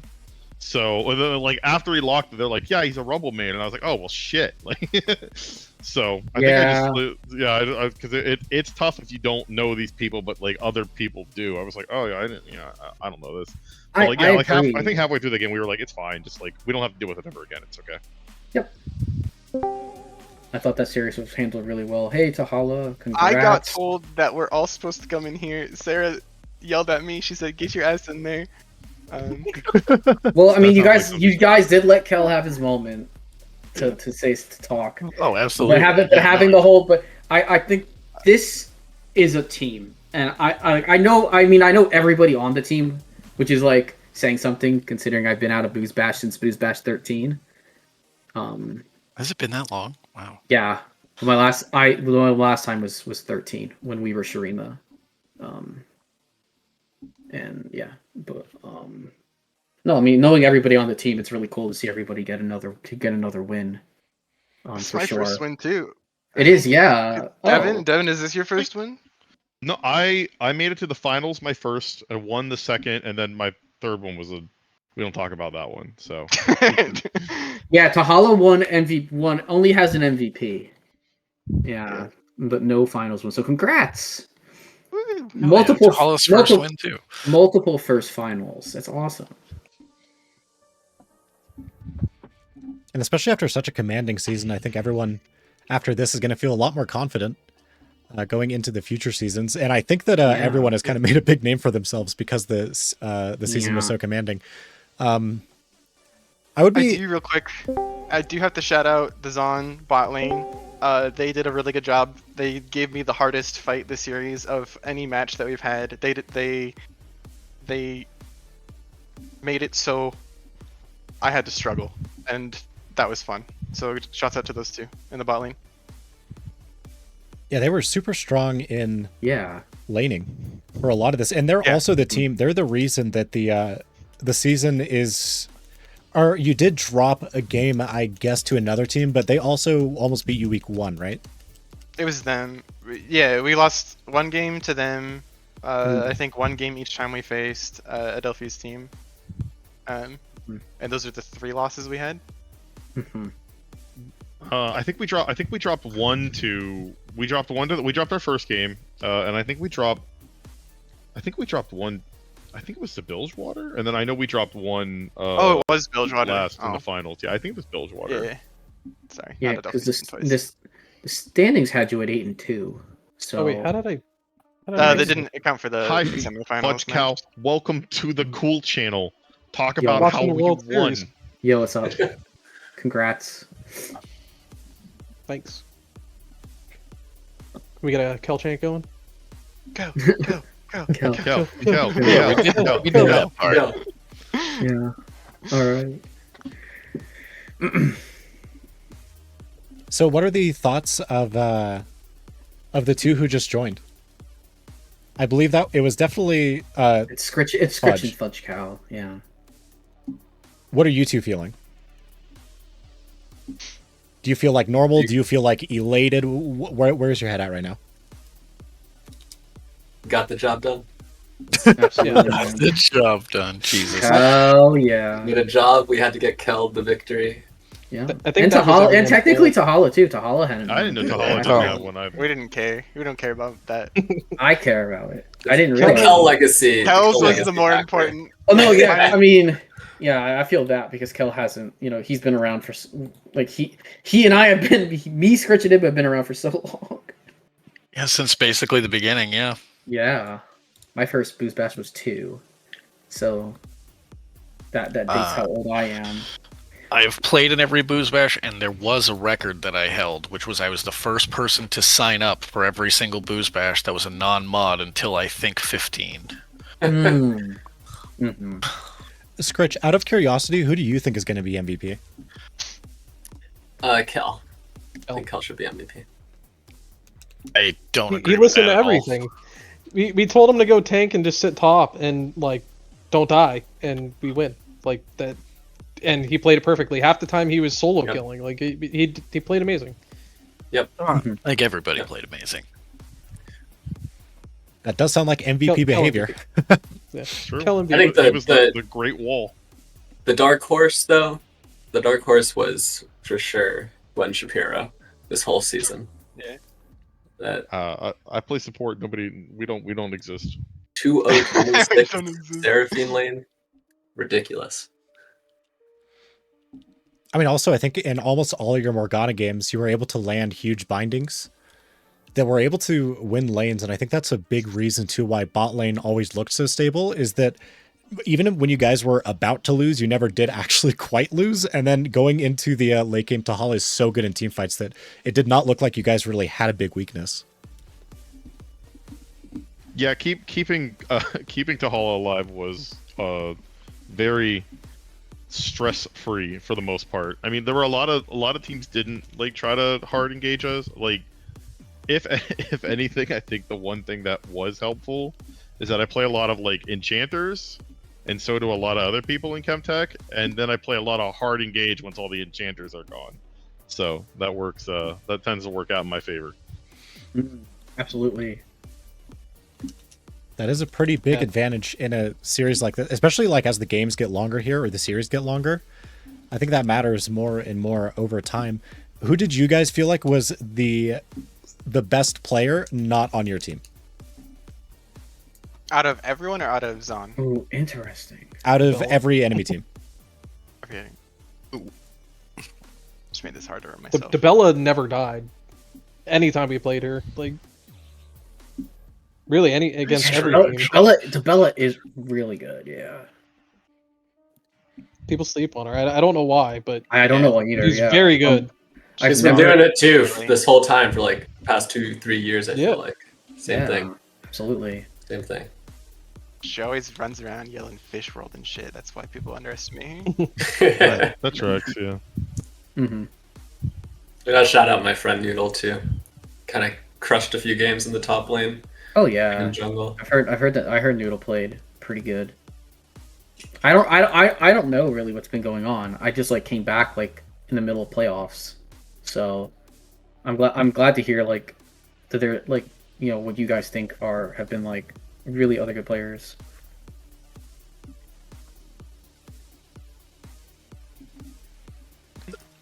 Ooh. Does anyone have any closing thoughts for this game or even for the season? Good games. Great job, everybody. All the other teams were pretty damn good too. I did have a lot of fun with this squad. They were a lot of fun to play with. Our team fights are crazy. Like, it's pretty hard to pull off lots of fights that coordinated at this level. So it was really fun. It was a lot of fun. I agree. This game was a lot of fun. Hell yeah, guys. Any shout outs you guys want to do before I end it here? I already did mine. I'm good. Thanks for casting. No one's even gonna thank their parents? That's crazy. Parents don't know. Thanks to casters for casting. Yes. Thanks, Mom, for giving me mental illness, so I logged into the League of Legends client. Oh my god! Every league player. Let's go. Yeah. Too much Tylenol. We play League of Legends for a reason. Yeah. Nobody's normal. You don't boot up the Riot client if you're normal. It's just how it goes. Accurate. What? Thanks for casting. Yeah, no problem. It was a lot of fun. Yes. Thanks, guys. Have a good one. Good games, everybody. Yeah. GG's. GG's. Okay, I am probably going to end the stream there then. Okay. Thank you everyone for watching. Or does either of you have a comment before I end? No, thanks for hopping. Yeah, no problem. I got a bunch of free software, so I'm being as cheap as possible. Hell yeah. No, it's good because I haven't done it for so long. So. Okay, thank you everyone for watching. There is another game going on right now, I'm pretty sure, on Booze Bash 2. I don't know if a mod is here to host it, so you guys should go watch that. Go. Sarah's here. I don't know, but I don't know if she can Sarah's not a raid. mod. Oh. The next game will be... No, she's a moderator in the channel. Yeah, she's a Twitch mod. Tomorrow there will be an arcane game that is Freljord versus Ishtal, and then after that, the next scheduled game right now is going to be Thursday, which is Shimmer. So make sure you guys catch both of those games. I think both those matches too will be knockout matches, so they'll be fun to watch. And you guys should head over to Booze Bash 2 right now, or else.